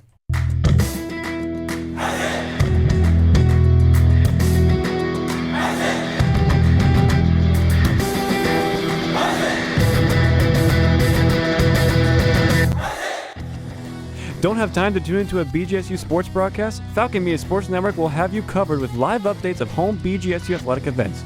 To follow along, head over to @BG_FMSN on Twitter X. We're wrapping things up for our Falcon Media Sports Network halftime show. Again, the Falcons up 36 on the Eastern Michigan Eagles in some men's basketball. Time to send things on back out to the Stroh Center with Andrew Smith and Foster Rosti for more coverage as they get ready for the second half. How's it going out there? Heard the blimp was just coming through. You're absolutely right. The Freddie blimp is back out of its nest and flying around the Stro here as Bowling Green is leading 46-36. Bowling Green doing great work from behind the arc, 6 for 7 from three-point line, 18 for 28 from the field, and 4 for 7 from free throw line. Little struggles behind the free throw line, but that three-point shooting that they've had has really taken them to another level, and a level that we've seen them hit before, but have struggled here at home in the Stro as MAC play has begun. Yeah, it's a weird thing when you struggle to shoot on your home court, you shoot better on the road. That's not something that typically happens. But this Falcon team, I guess, is the exception. But so far today, don't want to jinx anything, but they are shooting very well, especially Meyer Wohl, who's come in. Ruffin also has hit a few of his threes. Nobody really else has attempted a lot of three-point shots, but overall the team is shooting really well. I think a lot of Eastern's defense is going to be focused on Meyer Wohl because Javonte Campbell so far in this game has been very quiet in comparison to his typical starts to games. So a lot of the focus is going to be on Wohl. I feel like that opens up the floor for Ruffin, for Shackelford, for Thomas, for Campbell to get things going a little bit also from beyond the arc. We'll see if that comes to fruition, though, or if Eastern Michigan is able to shut down this offense entirely. Well, Bowling Green, you're correct. They only have 2 players who have attempted three-point shots, and that's Wohl and Ruffin, both knocking down the 6 threes that they have taken. Players like Josiah Shackelford not getting a 3 up this game so far, but 5 rebounds and 3 assists for him. So although he has not gotten a 3 up yet, the way he plays, you would expect him to get up a 3 in this second half of play. And if Eastern Michigan's going to want to come back, Hob needs to really start filling it out on the offensive end. 2 for 8 from the field, 1 for 2 from 3, 3 points from the free throw line, and 5 rebounds. He is a player that this team really leans on, especially offensively, and they need him to start picking it up on that end. And the thing is, if he is unable to pick it up in the way that he usually is able to shoot the ball, usually is able to play, who is going to step up for Eastern Michigan? We heard from Noah in the studio, Ellison has stepped up so far. He's got 9, leading the team in points so far. Can he continue that? Can he help put this team on his back and lead them to victory? And that, for me, seems unlikely. I think you're correct in saying Hob needs to be the one that gets going in order for this Eastern Michigan team to pull out a victory. But we could be surprised. It could be somebody else that steps up. And one of the big moments for this Eastern Michigan team, Carlos Hart, 13-point-per-game scorer, has not been seen here on the court for Eastern Michigan. Possible injury. We will not speculate what it is, but just not playing today. And that's just a big hit, as he is one of their leading scorers behind Hob Hob and Patterson. Patterson, 13.1 points per game. Hob Hob, 14.1. Carlos, 13 points per game, 5 rebounds, and 2.8 assists. He has been a great addition to this team, and without him out there, it has been a little bit of a struggle as the Eastern Michigan Eagles trail 46-36 at the beginning here of the second half of play. We'll have the refs communicating there at center court, trying to figure out what is going to happen here. They'll head over to the scores table now, talking to the coaches and figuring out. Eastern Michigan should have ball here. Yes, Bowling Green did start the game with the ball. It should be their possession. So I'm interested to see what they're discussing. The second half of play, yeah. Is it a foul issue? Is it a numbering issue? Because they're talking to head coach Todd Simon right now, as both teams have returned. Could be an issue with the scorers table? Somewhat to their bench. Now we look ready to go. As we'll get the all good from the referees. Still no announcement of what has happened, just some routine fixes here, as Bowling Green will start with the ball. Possession arrow does favor them to begin the second half. There was the jump ball. That could be it. So we got Campbell, Ruffin, Glover, Towns, and Wool, the starting lineup on the floor for BG. And the Eagles will roll out a little bit of a different look. Green, Wabude, Hob Hob, Patterson, and Ellison will be the starting 5. Starting 4 in place of Rubio, who started the game. And there's a nice start to the first half for Bowling Green. Towns with an in-rhythm 3 ball that finds the nylon. Towns, who played limited minutes in the first half because of foul trouble, is getting the second half started very quickly, as the shot by Patterson, no good, rebounded by Campbell. Campbell brings the ball down the court. He'll get it to Wool. Wool will take a quick 3. He'll be fouled and one! He'll be fouled and 1 3-point attempt again for Meyer Wool. Oh my goodness. Meyer Wool is having a game to remember against the Eagles. Another possible 4-point play. We'll see if he can convert this one, but he is playing out his mind. Meyer Wool, only recently slotted into the starting lineup, has now shown that it's going to be hard to take him out of this starting lineup, as he convincingly knocks down that free throw and converts on the 4-point opportunity for the Falcons. And that puts him at 23 points on the day. Meyer Wool and the Falcons are rolling as of right now on the defensive end. Wool picking up Patterson on the right-hand side. He'll get it to Ellison. Ellison at the center of the court. He'll be picked up by Ruffin. He'll get a screen from Bude. He'll get the ball into the middle of the paint. Patterson with a quick 3. His 3 off the front of the rim, no good. Rebounded by Glover. Glover off to Ruffin. Ruffin will bring the ball up the court. He'll get picked up by Wabude. He'll take it to the corner. He'll get it down low to Glover. Glover with Wabude on him. He'll take a couple dribbles. He'll get it down low. He'll get fouled. No shot, but fouled on the move. So that'll be the first foul of the second half. Seen Glover do that move quite a few times, where he fakes a little bit to his right on the low block and then goes left, trying to get to his dominant hand on that side of the basket, going underneath the defender's outstretched arm. That time gets fouled before he can even get the shot off. As Wabude will be subbed out. John Chanu the second subbing in for him.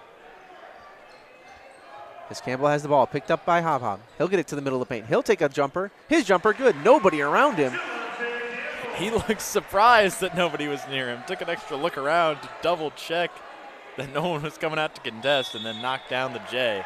As we will have a timeout taken here early in the second half of play, as Bowling Green leads 55-36, and an 11-0 run in the last 2 minutes and 38 seconds of play for Bowling Green, as we'll take this timeout with you here on Falcon Radio, home of the Falcon men's basketball team.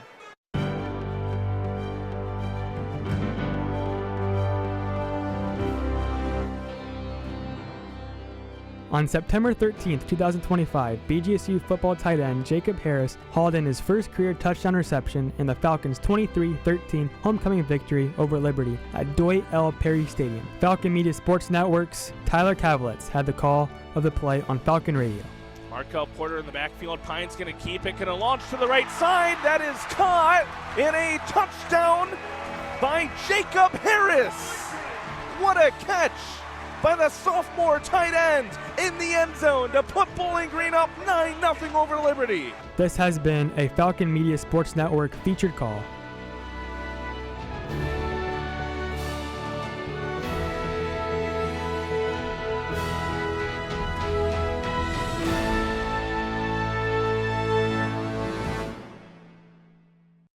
Even when the game ends, Falcon Media Sports Network's coverage continues with a recap on bgfalconmedia.com. Welcome back to the Stroh Center. My name is Foster Rostite. With me is Andrew Stiff.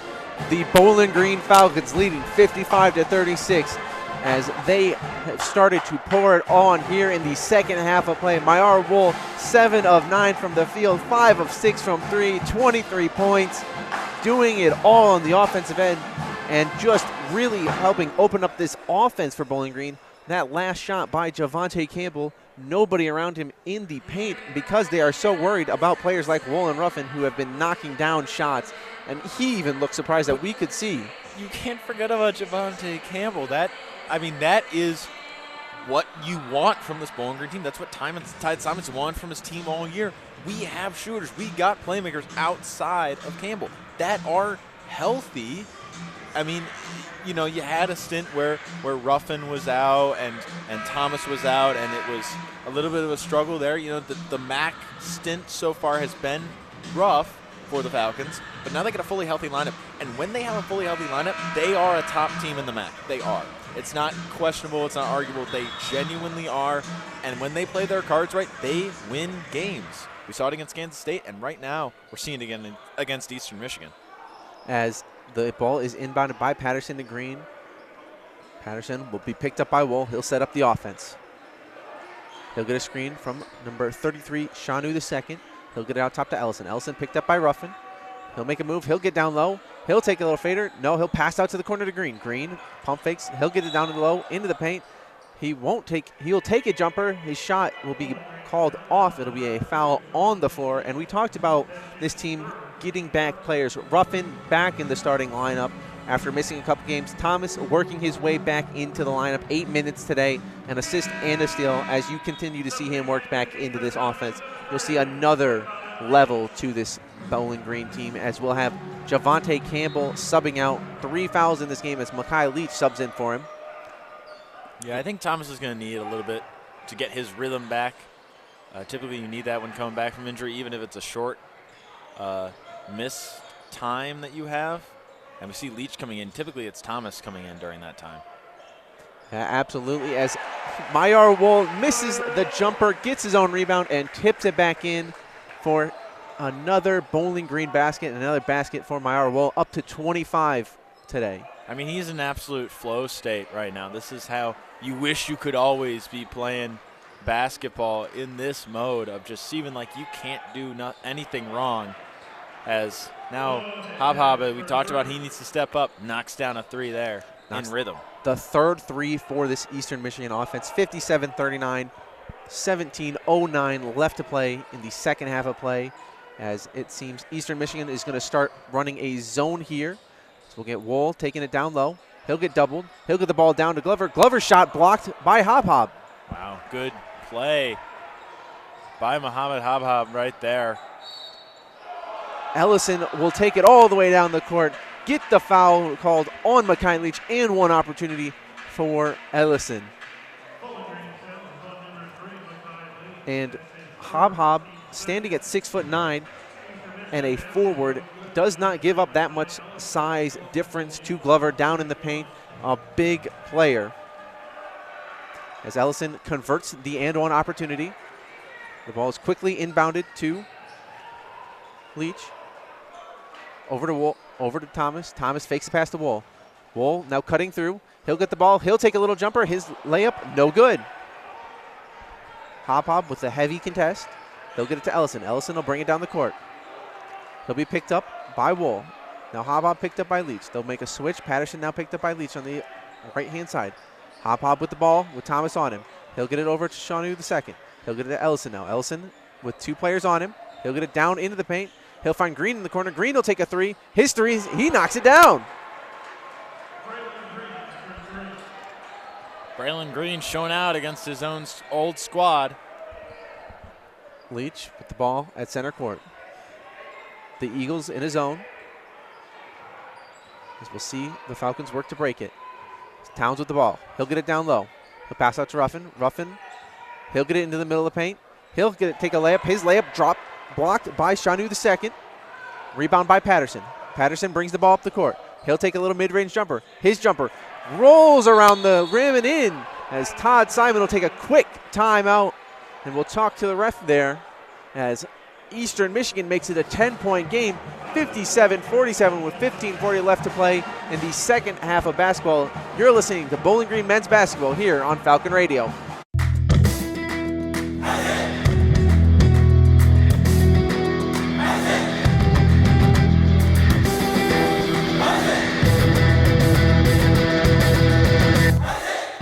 Falcon Media Sports Network is finally back on the road with BGSU hockey.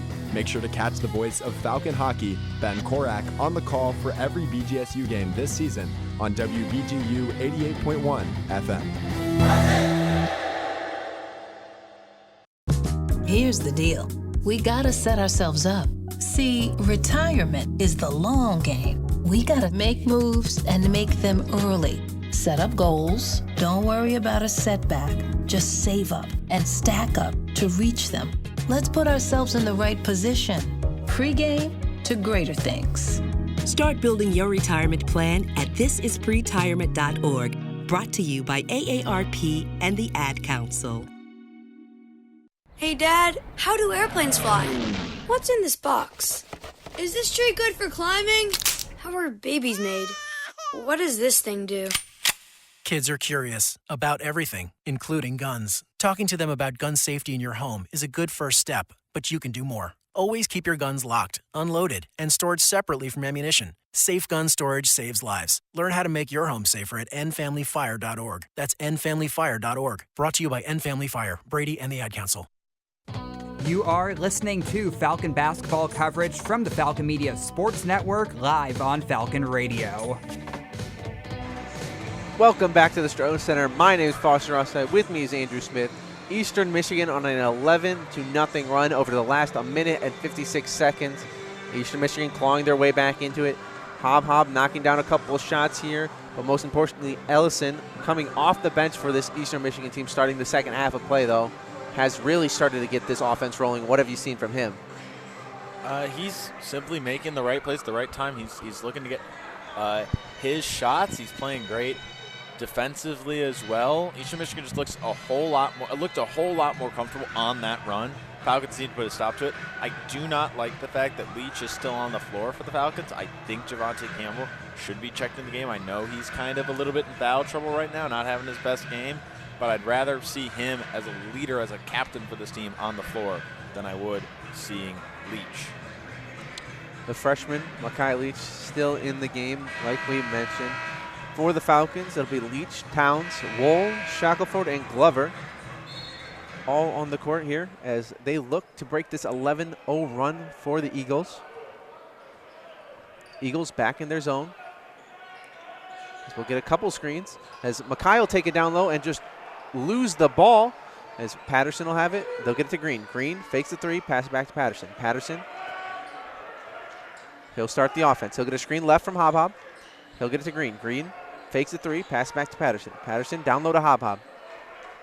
He'll get it down low in the paint. He'll look to pass it away.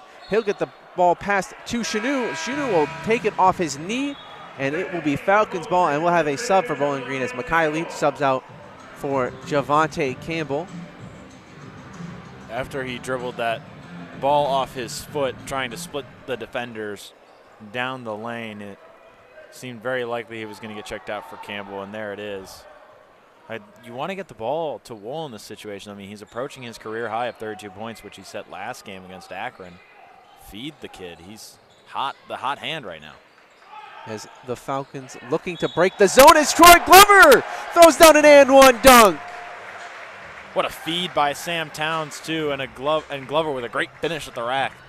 Glover up to 7 points now in the game, 5 rebounds, 3 blocks, going now to have a and one opportunity, already 1 for 1 from the free throw line as he got fouled on the dunk. Patterson given the foul as Glover sets up for his free throw attempt. Glover's free throw attempt up and good. Patterson's first foul of the game there. That is how you want to break a zone if you're the Falcons. Just some good passing, really make it collapse and find the open man down low. As Braylon Green has the ball, guarded by Shackelford. He'll get a screen from Ubude. He'll get it out to Ellison. Ellison picked up by Campbell. Over to Patterson. Patterson picked up by Wohl. He'll get the ball down in the paint. Out to Ellison. Ellison will take a 3. His 3's good. Ellison having a big game. He's not forcing anything, taking the shots that he's given. And right now he's leading this Eastern Michigan team in points with 14. Campbell with the ball. He'll get a screen from Wohl. Wohl then gets a screen from Glover. Campbell will get the ball all the way down low. He'll be fouled. He'll head to the line as he was in the shooting motion for 2 free throw attempts here. And that's something we've come to become very used to coming out of Javante Campbell. He gets to the line, and it's never any sort of foul baiting. He's never looking to go to the line, but he just causes so much disruption, gets so much contact. A lot of the times gets the and one, gets the bucket regardless of that contact, and just finds his way to the line every single time, every single game. It feels like he's getting so many free throw attempts. He had 20 in that 47-point performance against UMass. As Ellison will be assessed the foul. Campbell knocks down both his free throw attempts. That's Ellison's second foul of the game. As Ellison will bring the ball up the court. Picked up by Shackelford on the left-hand side. He'll take a screen going left, get to the right-hand side of the court. He'll get it off to Hob-Hob. Hob-Hob looks to hand it off to Braylon Green. Green will get another screen. He'll get it down low into the paint. He'll take a jump. His little layup off the front of the rim, bounces a couple times and falls in. Got a little lucky with that bouncer, especially since Glover, I'm pretty sure, got a few fingertips on that ball. Glover has done a fantastic job of protecting the paint. 3 block shots already as Campbell will set up the offense, guarded by Ellison. He'll get a screen left from Glover as he tries to make a very tight pass down low to him. It will be picked up by the Eagles. Green with the ball. He'll get a screen heading left. Now he'll take his floater. His floater's good. Braylon Green starting to find his rhythm here in the second half of play. 13 points, 6 of 8 from the field, and 1 3 made. Make that 15 points with that bucket there. As the Falcons set up their offense. 62-54, Bowling Green leads. Shackelford with the ball. He'll fake it. He'll go to his right-hand side. He'll take a jumper. His jumper, no good. Glover with the rebound. Glover's second chance shot, no good, as Shackelford gets the rebound and puts it in. Really well done by the Falcons there. First, second, and third shot opportunities. They make the most of that possession there. And that's what you got to do if you're the Falcons. Just have plenty of second chance opportunities as Hob-Hob will feed it down low to Wubude, and he'll get the easy layup to fall. 64-56, 12:23 left to play. Campbell brings the ball up. He'll pass it off to Glover. Glover hands back off to Campbell. He'll hand off to Shackelford. Shackelford will get it to Wohl. Wohl will take a quick 3. His 3 off the mark. Rebound by Green. Green brings the ball up the court. He'll pass far side to Ellison. Ellison will take it down low. Ellison will get fouled and just throw a shot at the rim, and he'll head to the line for 2 free throw attempts. Quick offense by the Eastern Michigan Eagles, bringing them back into this game as Bowling Green leads 64-56 with 12 minutes left to play in the second half of this game. You're listening to Bowling Green Falcons men's basketball here on Falcon Radio. BG Authors is a campus organization dedicated to highlighting authors connected to the university. BGSU has produced some amazing authors, including Beth Macy, James Baldwin, and Tim Conway, to name a few. Visit bgauthors.com and subscribe to the blog that regularly updates on new releases, classics, non-BGSU authors, and other features such as book versus movie. That's BG Authors at bgauthors.com. There's danger out there. It lurks on highways and quiet neighborhood streets. It's more likely to kill you than a shark, and more terrifying than the biggest snake. Distracted driving claims lives every day. Every notification, swipe, social post, video, or selfie while driving risks your life. So while you might think public speaking or the zombie apocalypse is scary, what's really terrifying and even deadly is distracted driving. Eyes forward, don't drive distracted. Brought to you by NHTSA and the Ad Council. Mom was always very organized. But my sister and I noticed she started to forget things. Telling my girls about my Alzheimer's diagnosis was hard. But Mom's early detection gave us time to make a plan.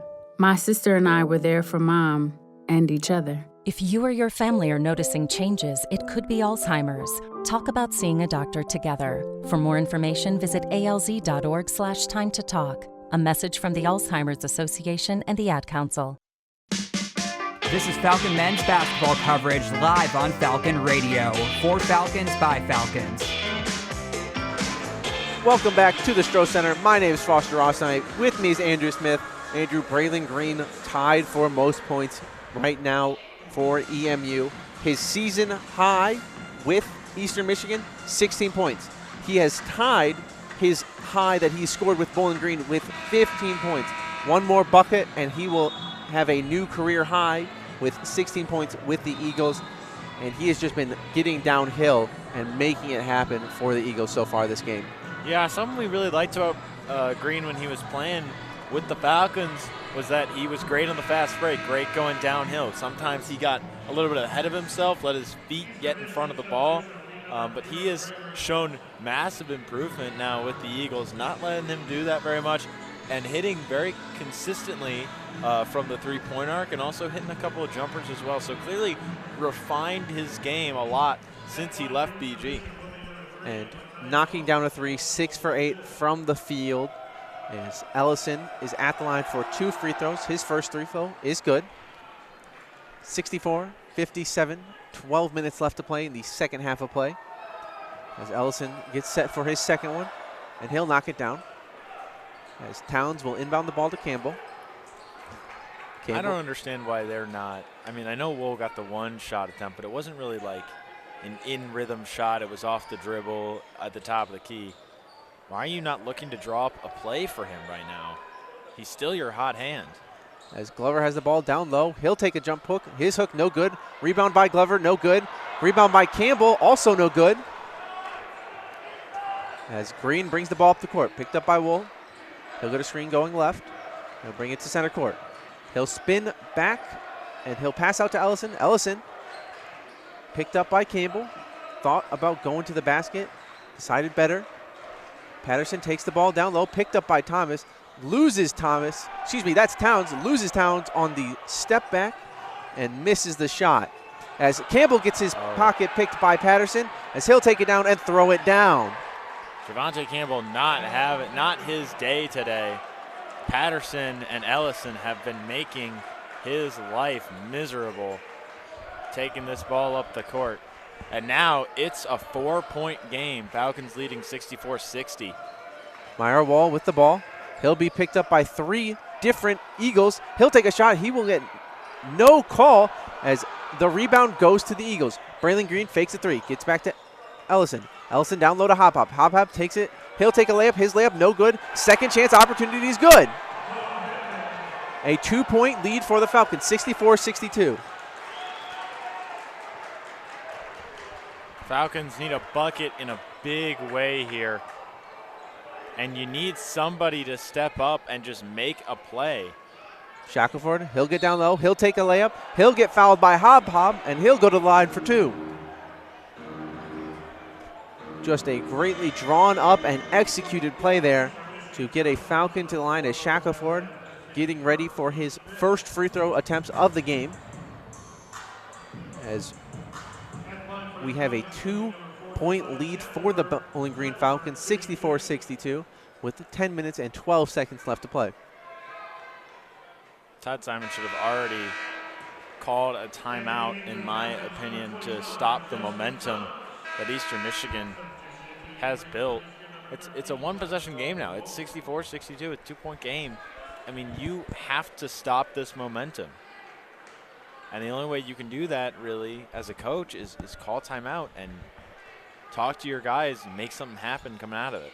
Shackelford misses the first free throw, makes the second, making this a 3-point game. 65-62, 10 minutes and 10 seconds left to go. Ellison brings the ball up the court. He'll get a screen. He'll take it down. He'll hand off to Green. Green will take a quick trigger three. His three's good. That's just a good bucket. There's not a lot you can do there. That was hand in his face, still putting it in. Tie game, 65-65, 9:47 left to play. Towns with the ball. As Green picks up Wool and face guards him, not letting him get any space. Thomas in the corner, out to Shackelford. Shackelford, he'll take a three at the top of the key and miss everything. It's the Falcons trying to figure out their offense in the second half, as we have a tie game and an opportunity for the Eagles to take the lead. Last season, neither team able to protect their home court. They split the series. Eastern Michigan winning in Bowling Green, and then Bowling Green winning the last game of the season for them on the road in the George Gervin Center. As now Bowling Green sets up in their zone defense. Patterson with the ball.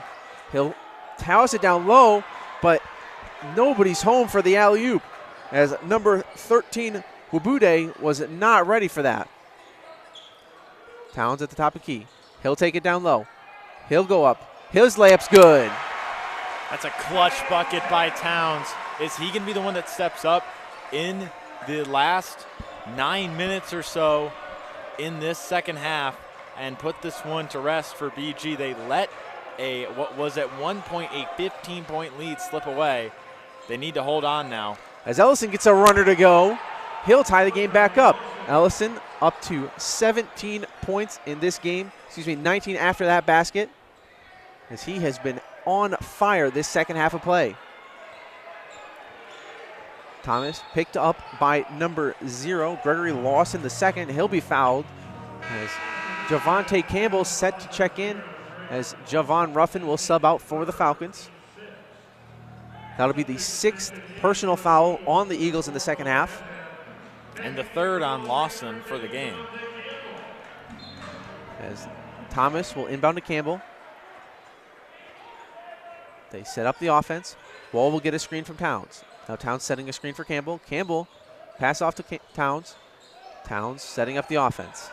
He'll bend it back to Campbell. Campbell looking to get it down low. He'll get it into the paint. Pass out to Towns. Towns, quick three. His three's no good. Offensive rebound, Glover. Glover gets out to Thomas. Thomas to Wool. Wool, he'll take it down low. He'll get picked up by Green. His shot, no good. Hop with the rebound. He'll pass off to Ellison. Ellison up to number 0, Lawson. Lawson's quick three. He'll knock it down. The second half of play, Eagles 13 of 18 from the field and 5 of 6 from 3. Campbell setting up the offense. He'll get off to Wool. Wool back to Campbell. He'll get out to Wool. Wool run it by 2. He'll get it to Campbell again. The Falcons looking to set up their offense.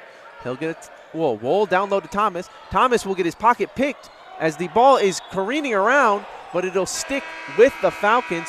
The Falcons only have 3 seconds left on the shot clock, and we will have a media timeout as Eastern Michigan has clawed their way back into the game to lead 70-67 with 7:23 left to play, as you're listening to Bowling Green Falcon men's basketball here on Falcon Radio.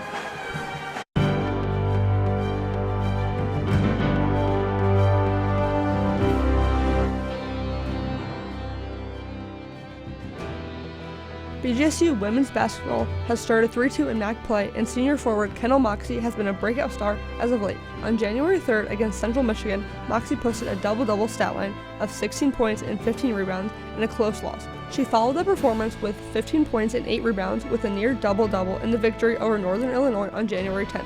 Overall, on the season, Moxie is shooting over 78% from the final and leading the Falcons in field goal percentage.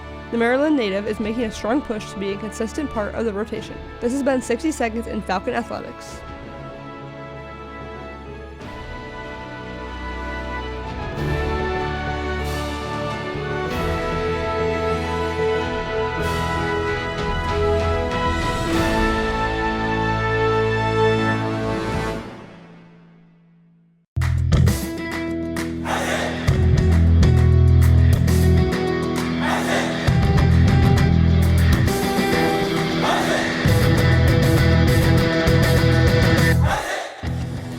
Unlike other local sources, Falcon Media Sports Network and BG Falcon Media will never charge a paywall to view our content. However, if you are looking to support student media, you can donate at the bottom of our stories on bgfalconmedia.com.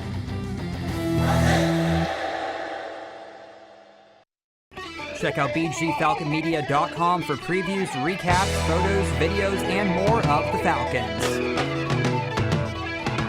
Welcome back to the Stroh Center. My name is Foster Rostein. With me is Andrew Smith as the Eastern Michigan Eagles has fought their way back into this game and taken a 70-67 lead here in the Stroh Center. Andrew, Eastern Michigan filling it up from the three-point arc, 5 for 6 from behind the arc, 3 free throws all makes. They've done a great job of really figuring out how to get into the way of this Bowling Green offense, who is 7 for 21 and 2 for 5 from behind the arc. I mean, the Falcons have gone from being incredibly hot to hitting a ton of shots to their offense just is not clicking. Eastern Michigan has changed up the defensive scheme to the zone. It seems to be really hurting the Falcons most of the time, causing turnovers, causing miscues, causing mistakes on the Falcon side. And on the other end, they're hitting their shots. They're finding their looks. They're getting the shots to go that weren't going in for the majority of that first half, and they're finding a way to just make it work. And now they are up in this game by 3, and it's really frustrating to watch the Falcons let their lead slip away and them just really not change anything to stop the bad momentum from switching inside to Eastern Michigan. And Eastern Michigan did a great job of keeping the momentum going for themselves. And during that media timeout, the call on the court will be changed. Originally Bowling Green ball, now Eastern Michigan ball, as Ellison brings the ball up the court. Picked up by Campbell. He'll get it to Green. Green will get it down low in the paint. Picked up by Makai Leach. Makai Leach picking up Green, who has 18 points. He'll do his hardest to stop him. Green just throws up a shot and banks it in. He set his MAC career high in this game. As Campbell gets the ball down in the paint, misses the layup. Back to Green. Green down to Hob Hob. Hob Hob picked up by Towns. 72-67, Eastern Michigan lead. A shot for number 0, Lawson. Lawson's 3, no good. Rebound by Ellison, and we'll have a foul on the court as Ellison and Towns fight for the rebound. The foul will be on Towns for the immense amount of body contact on that rebound attempt. They both go careening out of bounds. I mean, you gotta wonder what changed, what occurred for Bowling Green to look so in control of this game to looking like an entirely different team with no confidence and no ability to score offensively. Eastern Michigan has done a great job. That zone has really put a lot of slow on the Falcons offense as Brandon Green inbounds it to Ellison. Ellison will get a screen from Hob Hob. He'll get it down in the paint. His jumper, no good. Rebound by Towns. Towns will pass it off to Campbell. Campbell bringing it up the court. He'll get a screen to go left. He'll get it to Towns. Towns back to Campbell. Campbell over to Shackelford. He'll fake a screen. He'll get a screen now from Glover as Towns gets it back to Campbell. Falcons slowing down the offense. Campbell, he'll take a 3, and he'll knock it down a 3. He's not really a three-point shooter, but they're just letting him, leaving him wide open. They are going under all the screens set for Campbell, and eventually Campbell's got to start to take those shots as Ellison passes the ball off to Hob Hob. As Braylon Green will backdoor cut, and he'll get a layup to fall. Braylon Green up to 22 points, 8 for 10 from the field, and 2 for 2 from 3. Playing the best game of his college career. against the Falcons in this one. As Campbell, he'll throw alley-oop to Troy Glover. Beautiful alley-oop play, simple pick and roll, and a good feed from Campbell to Glover. As they got Hob stuck in no man's land. As Ellison hit the ground, no one was picking up Campbell. As Hob stepped up, Glover was wide open. As Hob now takes it down low, he'll be fouled, and they'll have a foul on the floor before the shot motion.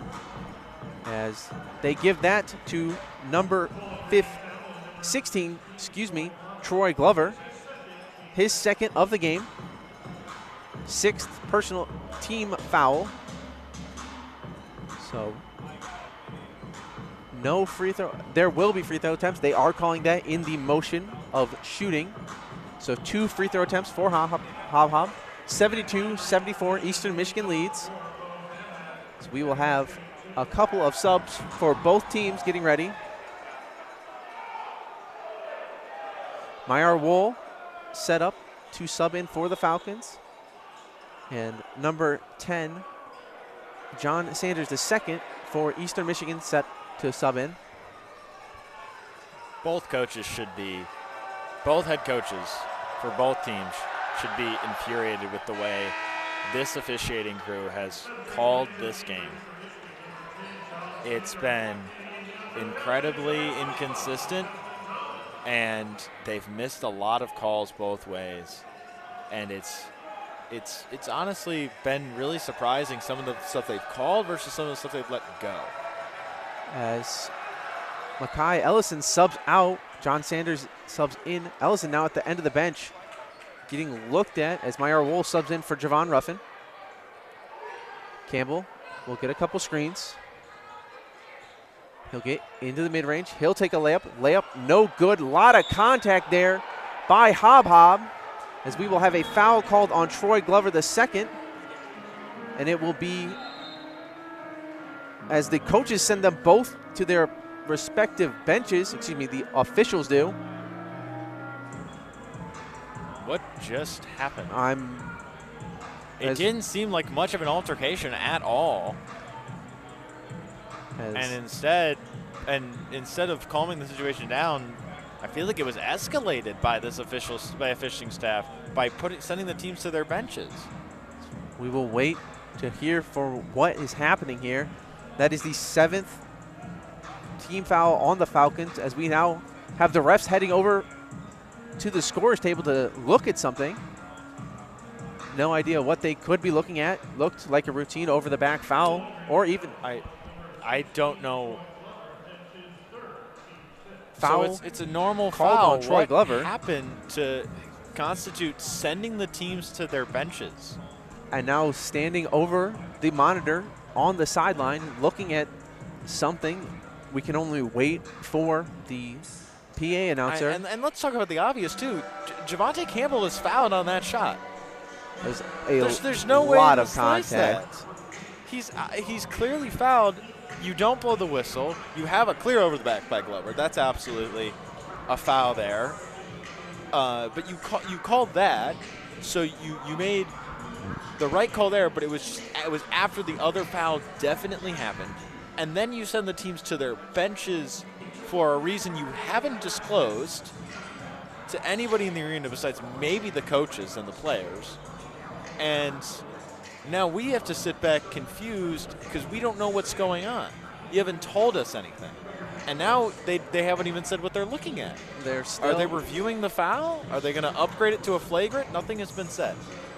I can only assume it may be a clear path foul. They did throw up an X with their hands right after the foul was called.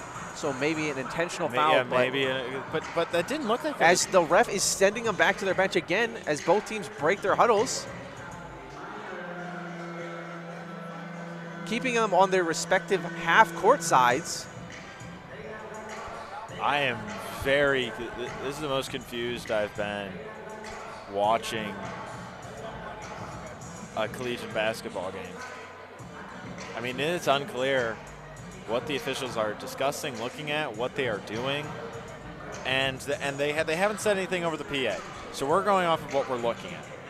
The refs and we're forced to make assumptions. Still huddled up away from the monitor this time, though.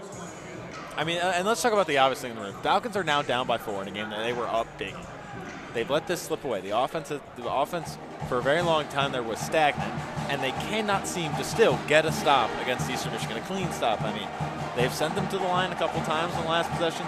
That's a start, but they need to simply force a bad shot, get a good defensive possession, get the rebound, get a steal, something.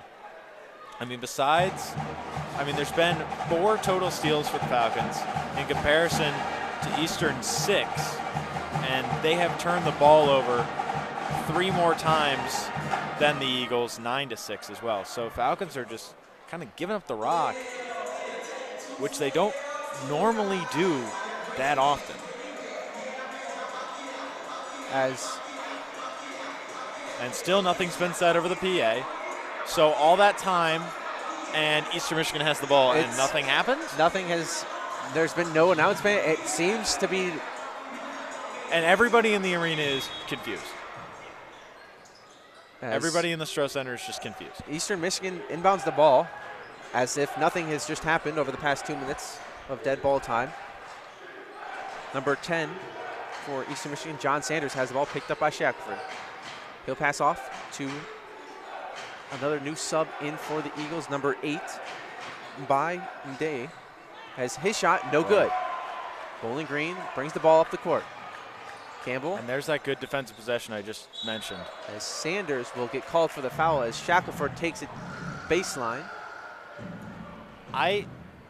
From what I am watching on the court, it seems that the officials, it's not necessarily that one thing's getting called and one isn't. It's that they're not on the same page of what they're going to call. One official is calling a very tight game, and the other is calling it very loose. Shackelford's first free throw of the 1-and-1 is good. 3-point game, 73-76. Eastern Michigan leads. Shackelford getting set up for his second free throw attempt. His second free throw attempt is up and good. Shackelford doing a nice job kind of slowing this game down a little bit for the Falcons. Gotten to the free throw line twice now in the past couple minutes. Really just getting the Falcons refocused, giving them a chance to breathe. As Ellison's back into the game for Eastern Michigan. He'll pass off to Hop Hop. Hop Hop takes it down low. He'll get double teamed by Myar Wool and Troy Glover. His layup no good. Fight for the rebound comes to Ellison. Ellison will go up and make an easy layup as the Falcons unable to corral the rebound. That just seems a little unlucky for the Falcons, but somebody has to come up with that board. Eastern Michigan back on defense as Campbell passes off to Glover. Glover, he'll take it down to the paint. He'll go right at Hob Hob and miss the layup. Got to put that one in. Ellison brings the ball up the court. Good defense by Hob Hob, though. He'll get a screen from Hob Hob as Hob Hob stays behind the three-point arc. He'll pass off to Green. Green picked up by Wool. He'll fake a screen. He'll get the ball into the mid-range area. He'll pass it out to number 8, Ndai. Ndai, he'll pass it off to Ellison. Ellison, he'll try to get the ball down. He'll lose the ball. It'll be bounced off to Patterson. Patterson gets the ball. He'll take a layup, and that shot is blocked. As we have bodies hitting the floor, Ellison and Shackelford both going for the loose ball. And that is the defense you want to see from the Falcons. Eastern Michigan this entire half has been playing phenomenal defense. Finally, the Falcons are stepping up and playing good defense of their own. Bowling Green trailing 78-74 with 3:19 left to play in the second half of the game. As a media timeout is taken, you're listening to Bowling Green Falcons men basketball here on Falcon Radio.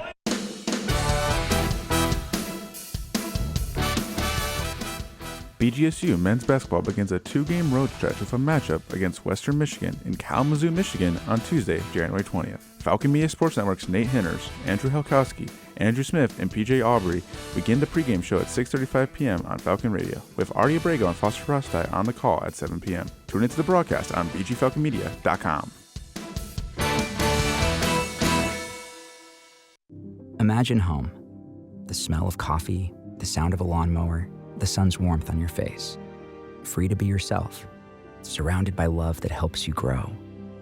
This is a place to call home. That's an American dream we all deserve. But in 50% of U.S. states, you could legally be denied housing if you are LGBTQ+. Get the facts and hear real stories at lovehasnolabels.com. Brought to you by Love Has No Labels and the Ad Council.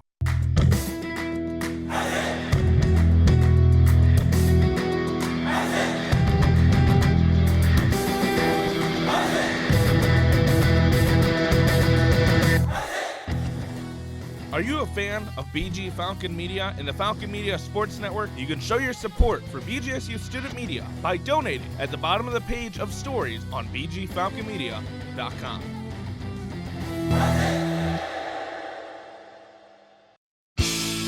Check out live updates on X at BG_FMSN. Welcome back to the Strong Center. My name is Foster Rossnight. With me is Andrew Smith. Bowling Green trailing 78-74.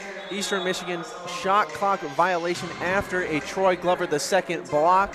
Bowling Green has the ball with 3:19 left to play in the second half of basketball. And with a little bit of work to do here, trailing by 4, the Falcons really need to start getting that offense back on track. Yeah, you need to find just a good play drawn up and get somebody an open look. That's one of the gripes I have about Todd Simon's offense is it feels like there's not really many plays drawn up for people. As Braylon Green tips the ball out of bounds, and there will be a challenge called on the court by Eastern Michigan, as Braylon Green is adamant that tipped off Myra Wool's knee. So we will have a quick challenge here, and we'll stay right here with you. Braylon Green playing some very harassing defense. The former Falcon up to 22 points in the game. Hob, although not leading the team in scoring, 15 points, 12 rebounds for him, and 2 block shots on the Falcon side. Myra Wool, 25 points and 3 rebounds. Troy Glover, 10 points, 9 rebounds, 4 blocks. And Javante Campbell, 11 points, 4 of 9 from the field, 2 free throws made, 2 rebounds, 5 assists, and a steal for the guard. Bowling Green down the line here with 3 minutes and 10 seconds left to play. Really have to settle into an offensive end. They've been playing good defense as of late, but the offense has not been there. Yeah, they need to step up on the offensive end. I mean, like I mentioned, you need to draw up a play for somebody. You look stagnant. Nobody really wants to, just step up, make a play. As that clearly goes off, I think that goes off of Wool. That's very hard to tell from the angle they're putting on the big screen in the Stro. It's behind Wool. It's very hard to see, but we will see as the refs break their huddle there, as it seems to be positive for the Eastern Michigan teams, but we will wait for the call here on the floor. Still waiting for Eastern Michigan, but it looks like the call on the court does get overturned, as it will be Eastern Michigan ball with 3 minutes and 10 seconds left to go. Braylon Green set to inbound. Ellison picked up by Shackelford. Ellison unable to get away from Shackelford. He'll throw on. Green will just toss up an alley-oop pass and will catch the ball over his shoulder and stumble a little bit. Green will get the ball, picked up by Campbell. Campbell extending the defense. Green gets a screen from Patterson. Off to Hob. He'll get a couple of looks, but no passes made. Hob backing down Glover. He'll have the ball that just dribbles off his own knee, and turnover by Eastern Michigan. Falcons ball, 2:46 left to play, down by 4. All right, if you BG, you need a bucket. Does not matter 3, 2, and 1 for a 3-point play and 1 for a 4-point play. Does not matter. You need to score a basket. Campbell gets a screen from Glover. He'll get it down low to Shackelford. Shackelford back out to Campbell. Campbell will take it down into the paint. His little jumper is good. 2-point game, 78-76, 2:30 left to play in the second half. And who else do you put it in the hands of in these types of situations? Put it in the hands of your leader. Put it in the hands of your captain. Put it in the hands of your all-MAC preseason first-team player, Javante Campbell. Green is doubled. He'll pass all the way off to Patterson on the opposite side of the court. Patterson gets it down low. He'll pick out to number 0, Lawson. Lawson takes it down low. He'll get out to Patterson. Patterson is stumbling as Lawson takes a quick 3. 3 no good as he airballs it.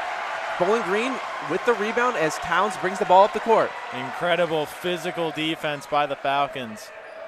He'll get it to Campbell. Campbell setting up the offense. Campbell makes one move. He'll go down into the paint. He'll be fouled and goes to the line for 2. I mentioned it earlier a little bit. We talked about it. Javante Campbell is so good at drawing contact, so good at finishing through contact. Gets another foul to go his way and ends up back again at the line. Campbell, 2 free throws, a 78-76 game with 1:48 left to play.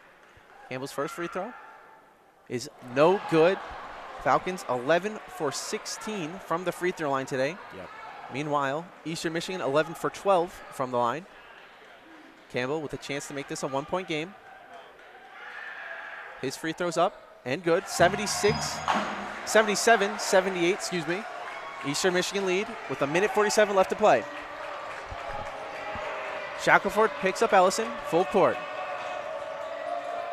Eastern Michigan's got to find a way to combat this really physical on-ball defense of the Falcons. Hob passes off to Patterson. Patterson now picked up by Glover.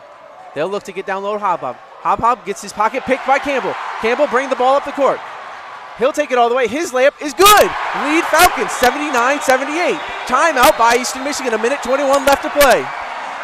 As the fans in the Stroh Center are on their feet, we will have a timeout taken on the court. It'll be a 30-second timeout, so we'll stay right here with you.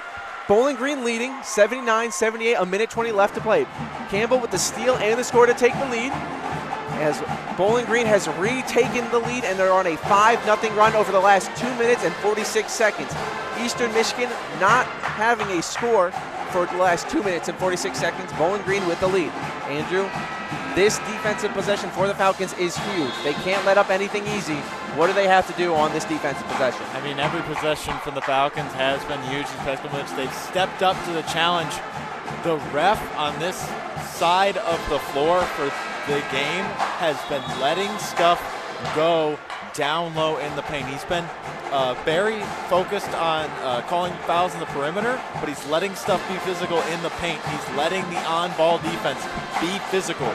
Bowling Green has recognized that. They're being super physical, super quick to get to the ball, to double team, to trap, and it is working to their advantage right now. As Eastern Michigan will inbound the ball, the Falcons will put on full court press. Shackelford picking up Ellison. As Ellison brings the ball up the court. Shackelford's been doing a great job as of recently guarding him. As Shackelford will fall, but Ellison picks up his dribble. Ellison with the ball again. Ellison, he'll head to his right. He'll get the ball down into the paint. He'll get it out to Green. Green picked up by Campbell. Green fakes it 3, picks up his dribble, passes off to Ellison. Ellison, he'll get it down into the paint. He'll take a shot. His shot no good, and there'll be a foul called. 5 seconds left on the clock, 56 seconds left on the game clock, and there will be a foul called on number 4, Josiah Shackelford. Shooting foul? And it will be a shooting foul as the Boo Birds rain down here in the Stroh Center. As they're replaying it on the big screen. Oh, it is. Yeah, okay. That is in the shooting motion, but debatable whether or not it's a foul. As the first shot rattles around the rim and in. 79-79, 56 seconds left to play. Ellison, 5 for 5 from the line. His 6th free throw attempt here. No good. I can see how it's a foul, but I do not see how it is a shooting foul. Campbell. I understand the logic, but I'm unsure how it's a shooting foul. Bringing the ball down the court.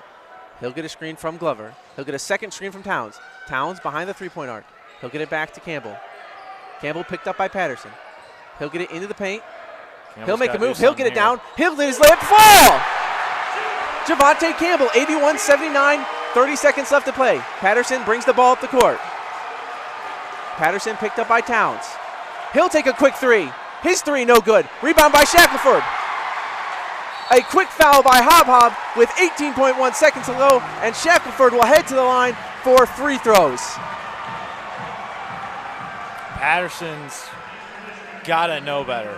A little bit of an ill-advised shot there for the Eagles as Sam Towns now over by the coaching staff, hobbling a little bit, but Shackelford will head to line 2 free throws as he's in the double bonus. So Shackelford, a chance to make this a 2-possession game. Kind of an oh my goodness Valentine moment there for Patterson. That is not the shot you want in that moment, and you could tell immediately it was not the shot that the Eastern Michigan coaching staff had in mind based off their reactions. Shackelford knocking down the first free throw. Patterson, before that shot, 0 for 2 from 3. Now 0 for 3 from 3 as he takes the ill-advised three-pointer there as a 82-79 game. Shackelford at the line again as he knocks down the second. 83-79, 18.1 left to play. Patterson with the ball. He'll bring the ball up the court, and there'll be a quick timeout taken by Eastern Michigan. They will set up an offensive play. They have to have a quick hitter with 15.8 seconds left to play, and this will be a full timeout. So as we take it with you, you're listening to Bowling Green Falcons men basketball here on Falcon Radio.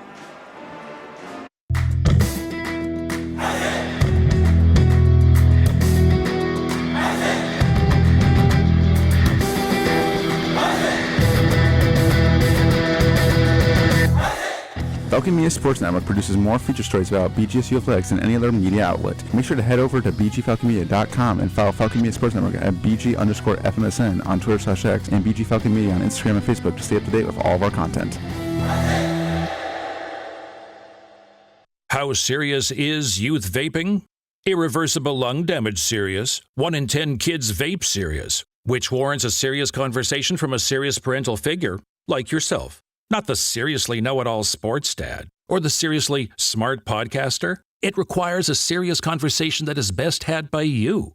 No, seriously, the best person to talk to your child about vaping is you. To start the conversation, visit talkaboutvaping.org. Brought to you by the American Lung Association and the Ad Council. Now back to more Falcon men's basketball coverage from the Falcon Media Sports Network. Welcome back to the Stroh Center. Bowling Green leading 83-79 on a 9-1 run in the last 3 minutes and 51 seconds of play. Eastern Michigan coming out of this timeout, they have to find a quick hitter, whether it be a 2 or a 3. Who do you want to see this ball go to if you're Eastern Michigan? I mean, I would say you go to the guy that's your leading scorer and honestly has shown me some stuff from beyond the three-point arc. You go to Hob, and you get him a look from 3. Ellison currently not on the court for Eastern Michigan, on the bench, as Braylon Green will be their leading scorer, as Patterson takes another 3, and it hits off the front of the iron and goes straight down as the Falcons. Shackelford will get the rebound, and if you're Eastern Michigan, that is such an odd play to run without having your leading scorer, Ellison, on the court. But Shackelford now heading to the free throw line, a double bonus opportunity for him as he will get 2 free throws attempt. I wonder if the thought process was Ellison's on the shorter end, getting somebody with more height on the floor so you could get the second chance opportunity, but that didn't happen either.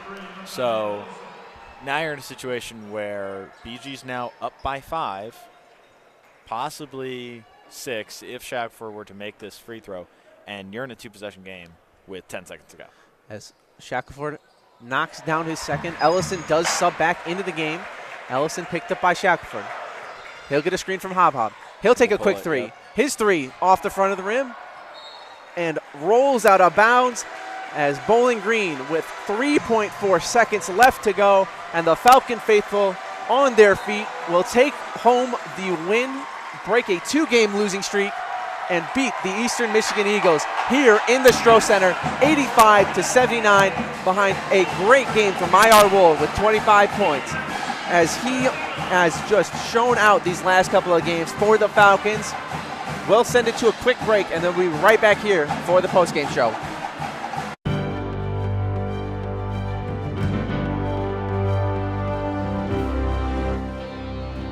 On November 15th, 2024, BGSU Hockey defeated St. Thomas in a shootout, courtesy of a game winner by defenseman Jack Blake. Falcon Media Sports Network's voice of Falcon Hockey, Ben Korak, had the call of the moment on WBGU 88.1 FM. And Jack Blake for all the glory. Trying to put this one away. With the puck, taking it around, far side wheel, working in with the shot, and he fills it! Jack Blake with the shootout winner! First time in the lineup this season, and Jack Blake is the hero as Bowling Green mobs him. This has been a Falcon Media Sports Network featured call.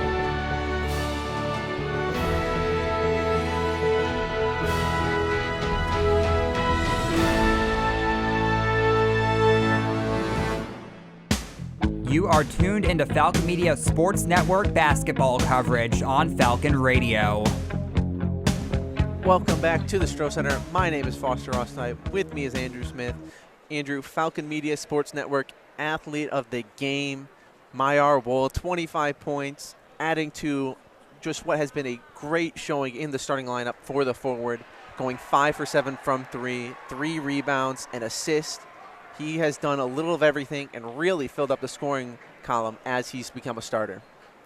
He really has. He had just such a great game today. I mean, he went quiet for the majority of the second half, but had a phenomenal first half. When he starts putting full games together with a scoring column like he had in this one, I mean, he could be getting up to that 40-point number as this season goes on. But also a great showing from Javonte Campbell, who had a very slow start to the game, didn't play well, but he just showed up in the clutch as he had done for the Falcons so often, and puts in 7 points in about the last minute 30 or so, minute 50 of this one. And 5 Falcons in double-digit scoring. Javon Ruffin, Troy Glover had a double-double, 10 points, 10 rebounds, 4 blocks for him as well to go along with 2 steals.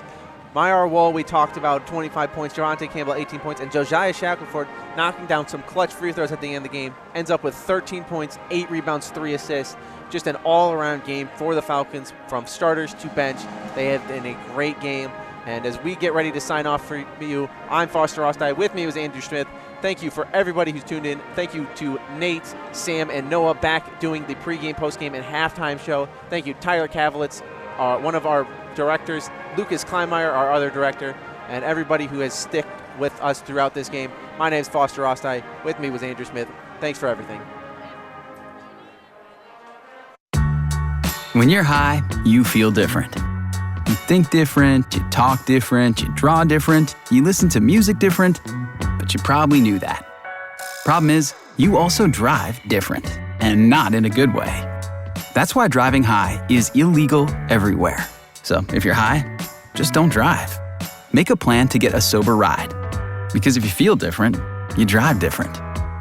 Brought to you by NHTSA and the Ad Council. Get hurt in a game? We tough it out. Feel exhausted? We push on. Feeling down? We pull ourselves up by the bootstraps.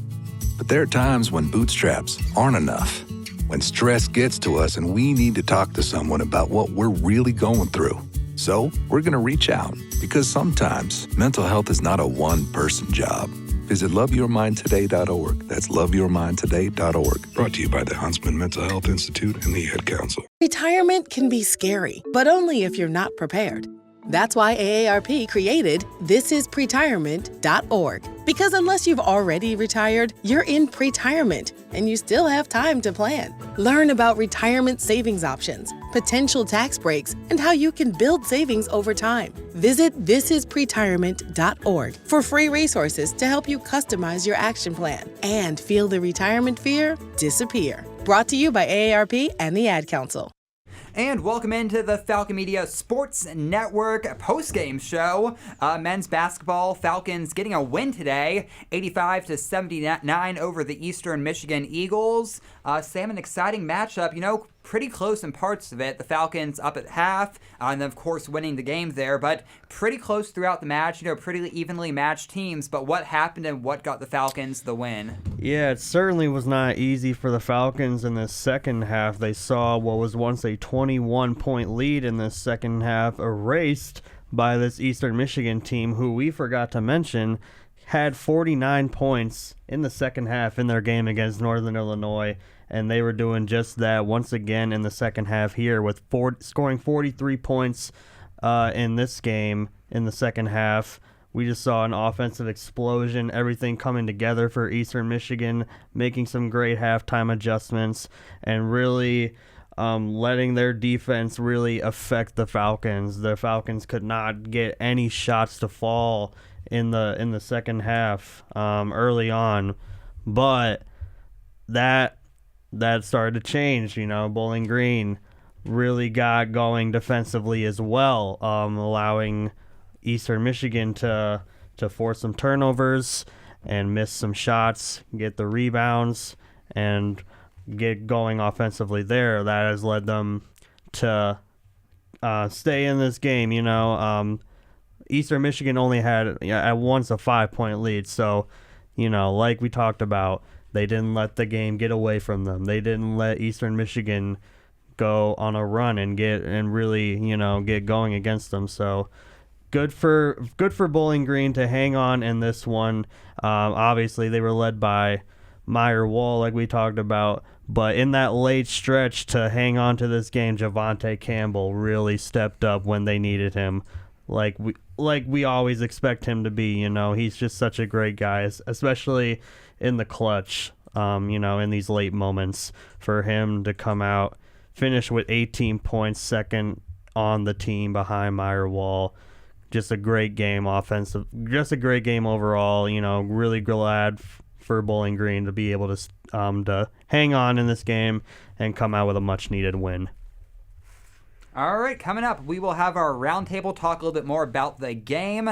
Also later on, we'll get our Falcon Media Sports Network player of the game and take a look at what's going on around the MAC today. Keep it here. You're listening to the Falcon Media Sports Network postgame show on Falcon Radio. It's 4 a.m., Monday, and you're literally sucking baby snot through a tube because she's congested. Man, that's love. And if you love her that much, love her enough to make sure she's buckled in the right car seat. To make sure your child's in the right seat for their age and size, visit nhtsa.gov/the right seat. Show them you love them. Keep them safe. Visit nhtsa.gov/the right seat. Brought to you by the National Highway Traffic Safety Administration and the Ad Council. What I know about courage, I learned from my adoptive mom. She said sometimes you just gotta hold on and know we'll get through this. Mom, we are so high up. Hold my hand. No, you hold my hand. Here we go. Learn about adopting a teen from foster care. You can't imagine the reward. Visit adoptuskids.org to find out more. This message is brought to you by Adopt US Kids, the U.S. Department of Health and Human Services, and Welcome back to Falcon Media Sports Network postgame show, the postgame show. Noah and Sam, Falcons getting a win today. What were your guys' opinions of the game, and how does that move forward for the Falcons and the Eagles as they continue on their season with MAC action? Yeah, this is just a fantastic win from the Falcons, kind of like Sam said during the recap. They almost lost their control of the game. They stuck with it. They got it done. I think one of the big guys that I wanted to talk about that we didn't give too much love to before the game, Josiah Shackelford, came in, knocked down some huge free throws at the end of that game, and along with that, had a very nice stat line, 8 rebounds, 3 assists, and had 13 points. Yes, were those free throws towards the end of the game, they were probably fouling on purpose? Yes, but you still had to knock down those free throws to help us get the win. Yeah, almost a double-double for Shackelford tonight, which we were not expecting at all, but good for him. He's obviously shown some great games in this season, and, since he's come off the bench, he's still been a very viable scoring option for this team, and he's just so good for the Falcons to have, Troy Glover as well. Another big half for him. He finished with a double-double, 10 and 10. So great performance from him. He's really starting to blossom as well. He's had such pretty big expectations coming into this season, and I think he's really starting to meet those expectations. And he's been a great big man down low for them. Yeah, and I also think Javante Campbell had a rough first half. Couldn't get things flowing very well. Came into that second half towards the later end of it and got some buckets for the team. Meyerwold didn't end up having as big of a game as we expected, most of his points in the first half, but Campbell stepped up for the team, led them well. On the Eastern Michigan side, a guy we talked about at the start of the pregame show, but not during halftime, was Braylon Green, the former Bowling Green Falcon.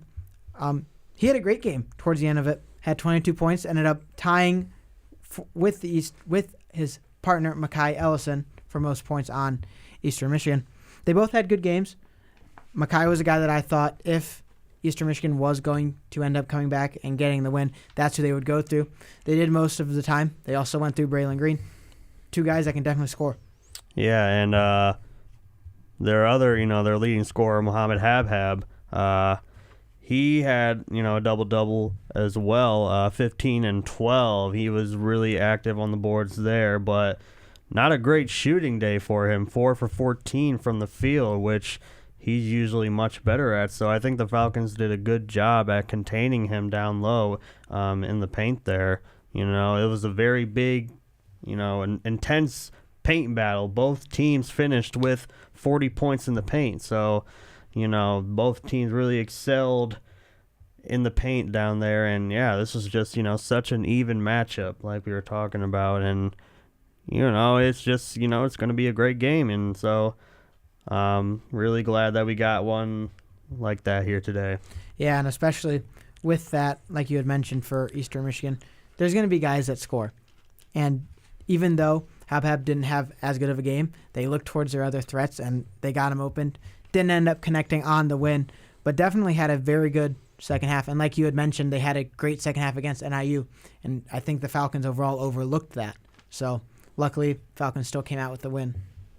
All right, coming up, we will have our Falcon Media Sports Network player of the game. Plus, we'll take a look at what's going on around the MAC, as well as what's going on around Falcon Athletics for the rest of today. It's a busy day in Falcon Athletics. Talk more about that coming up and our future broadcasts on the way next on Falcon Radio.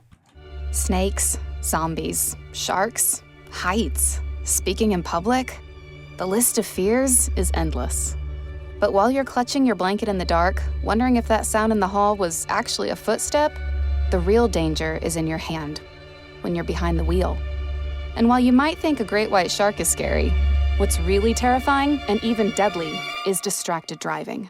Eyes forward, don't drive distracted. Brought to you by NHTSA and the Ad Council.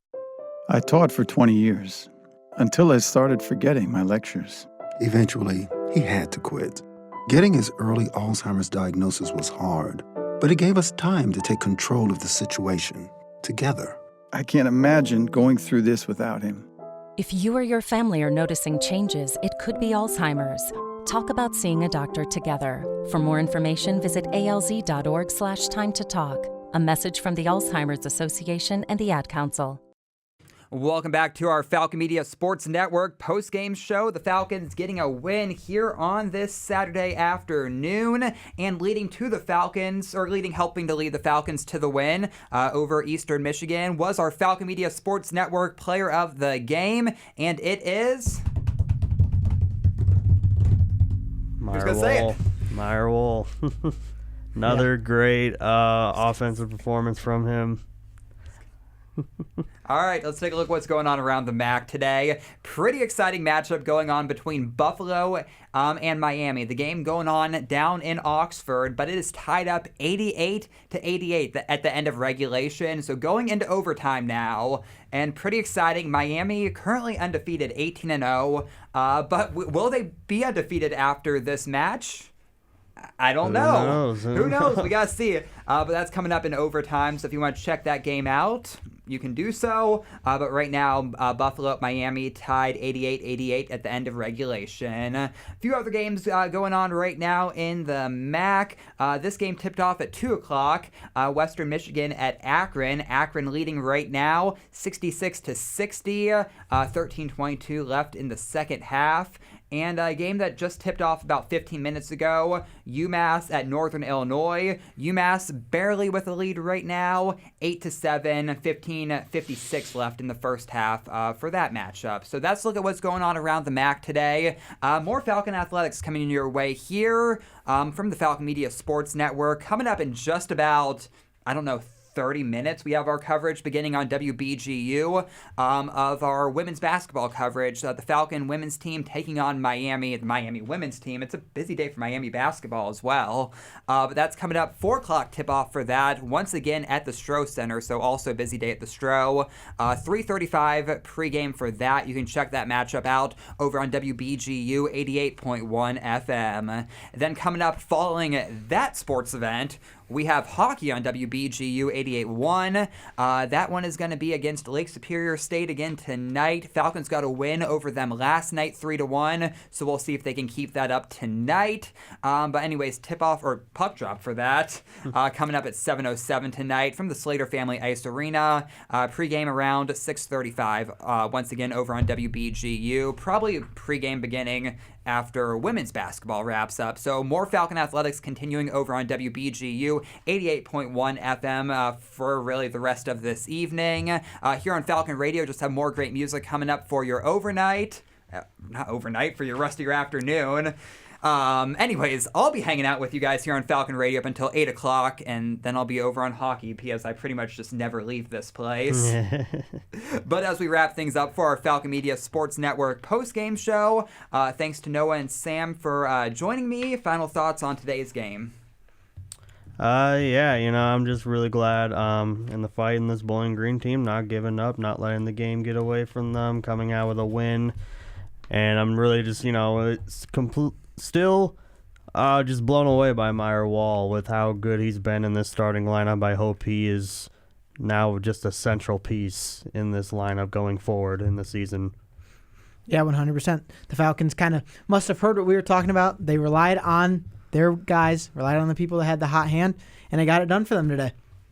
And once again, the Falcons defeating the Eastern Michigan Eagles 85-79 here on this Saturday afternoon. Again, women's basketball coming up here in a few minutes on WBGU 88.1 FM, followed by hockey. And then over here on Falcon Radio, I said it was a pretty good playlist. I might be a bit biased. Maybe. Just a little bit, programming just it. But it's our Jam in January playlist, so you can keep listening for that here on Falcon Radio, or tune to more sports coverage on WBGU, or just listen to both at the same time. It's an option. Anyways, though, have a great rest of your Saturday afternoon, and I'll talk to you guys again really in just a few minutes here on Falcon Radio or this evening on WBGU. Have a great day.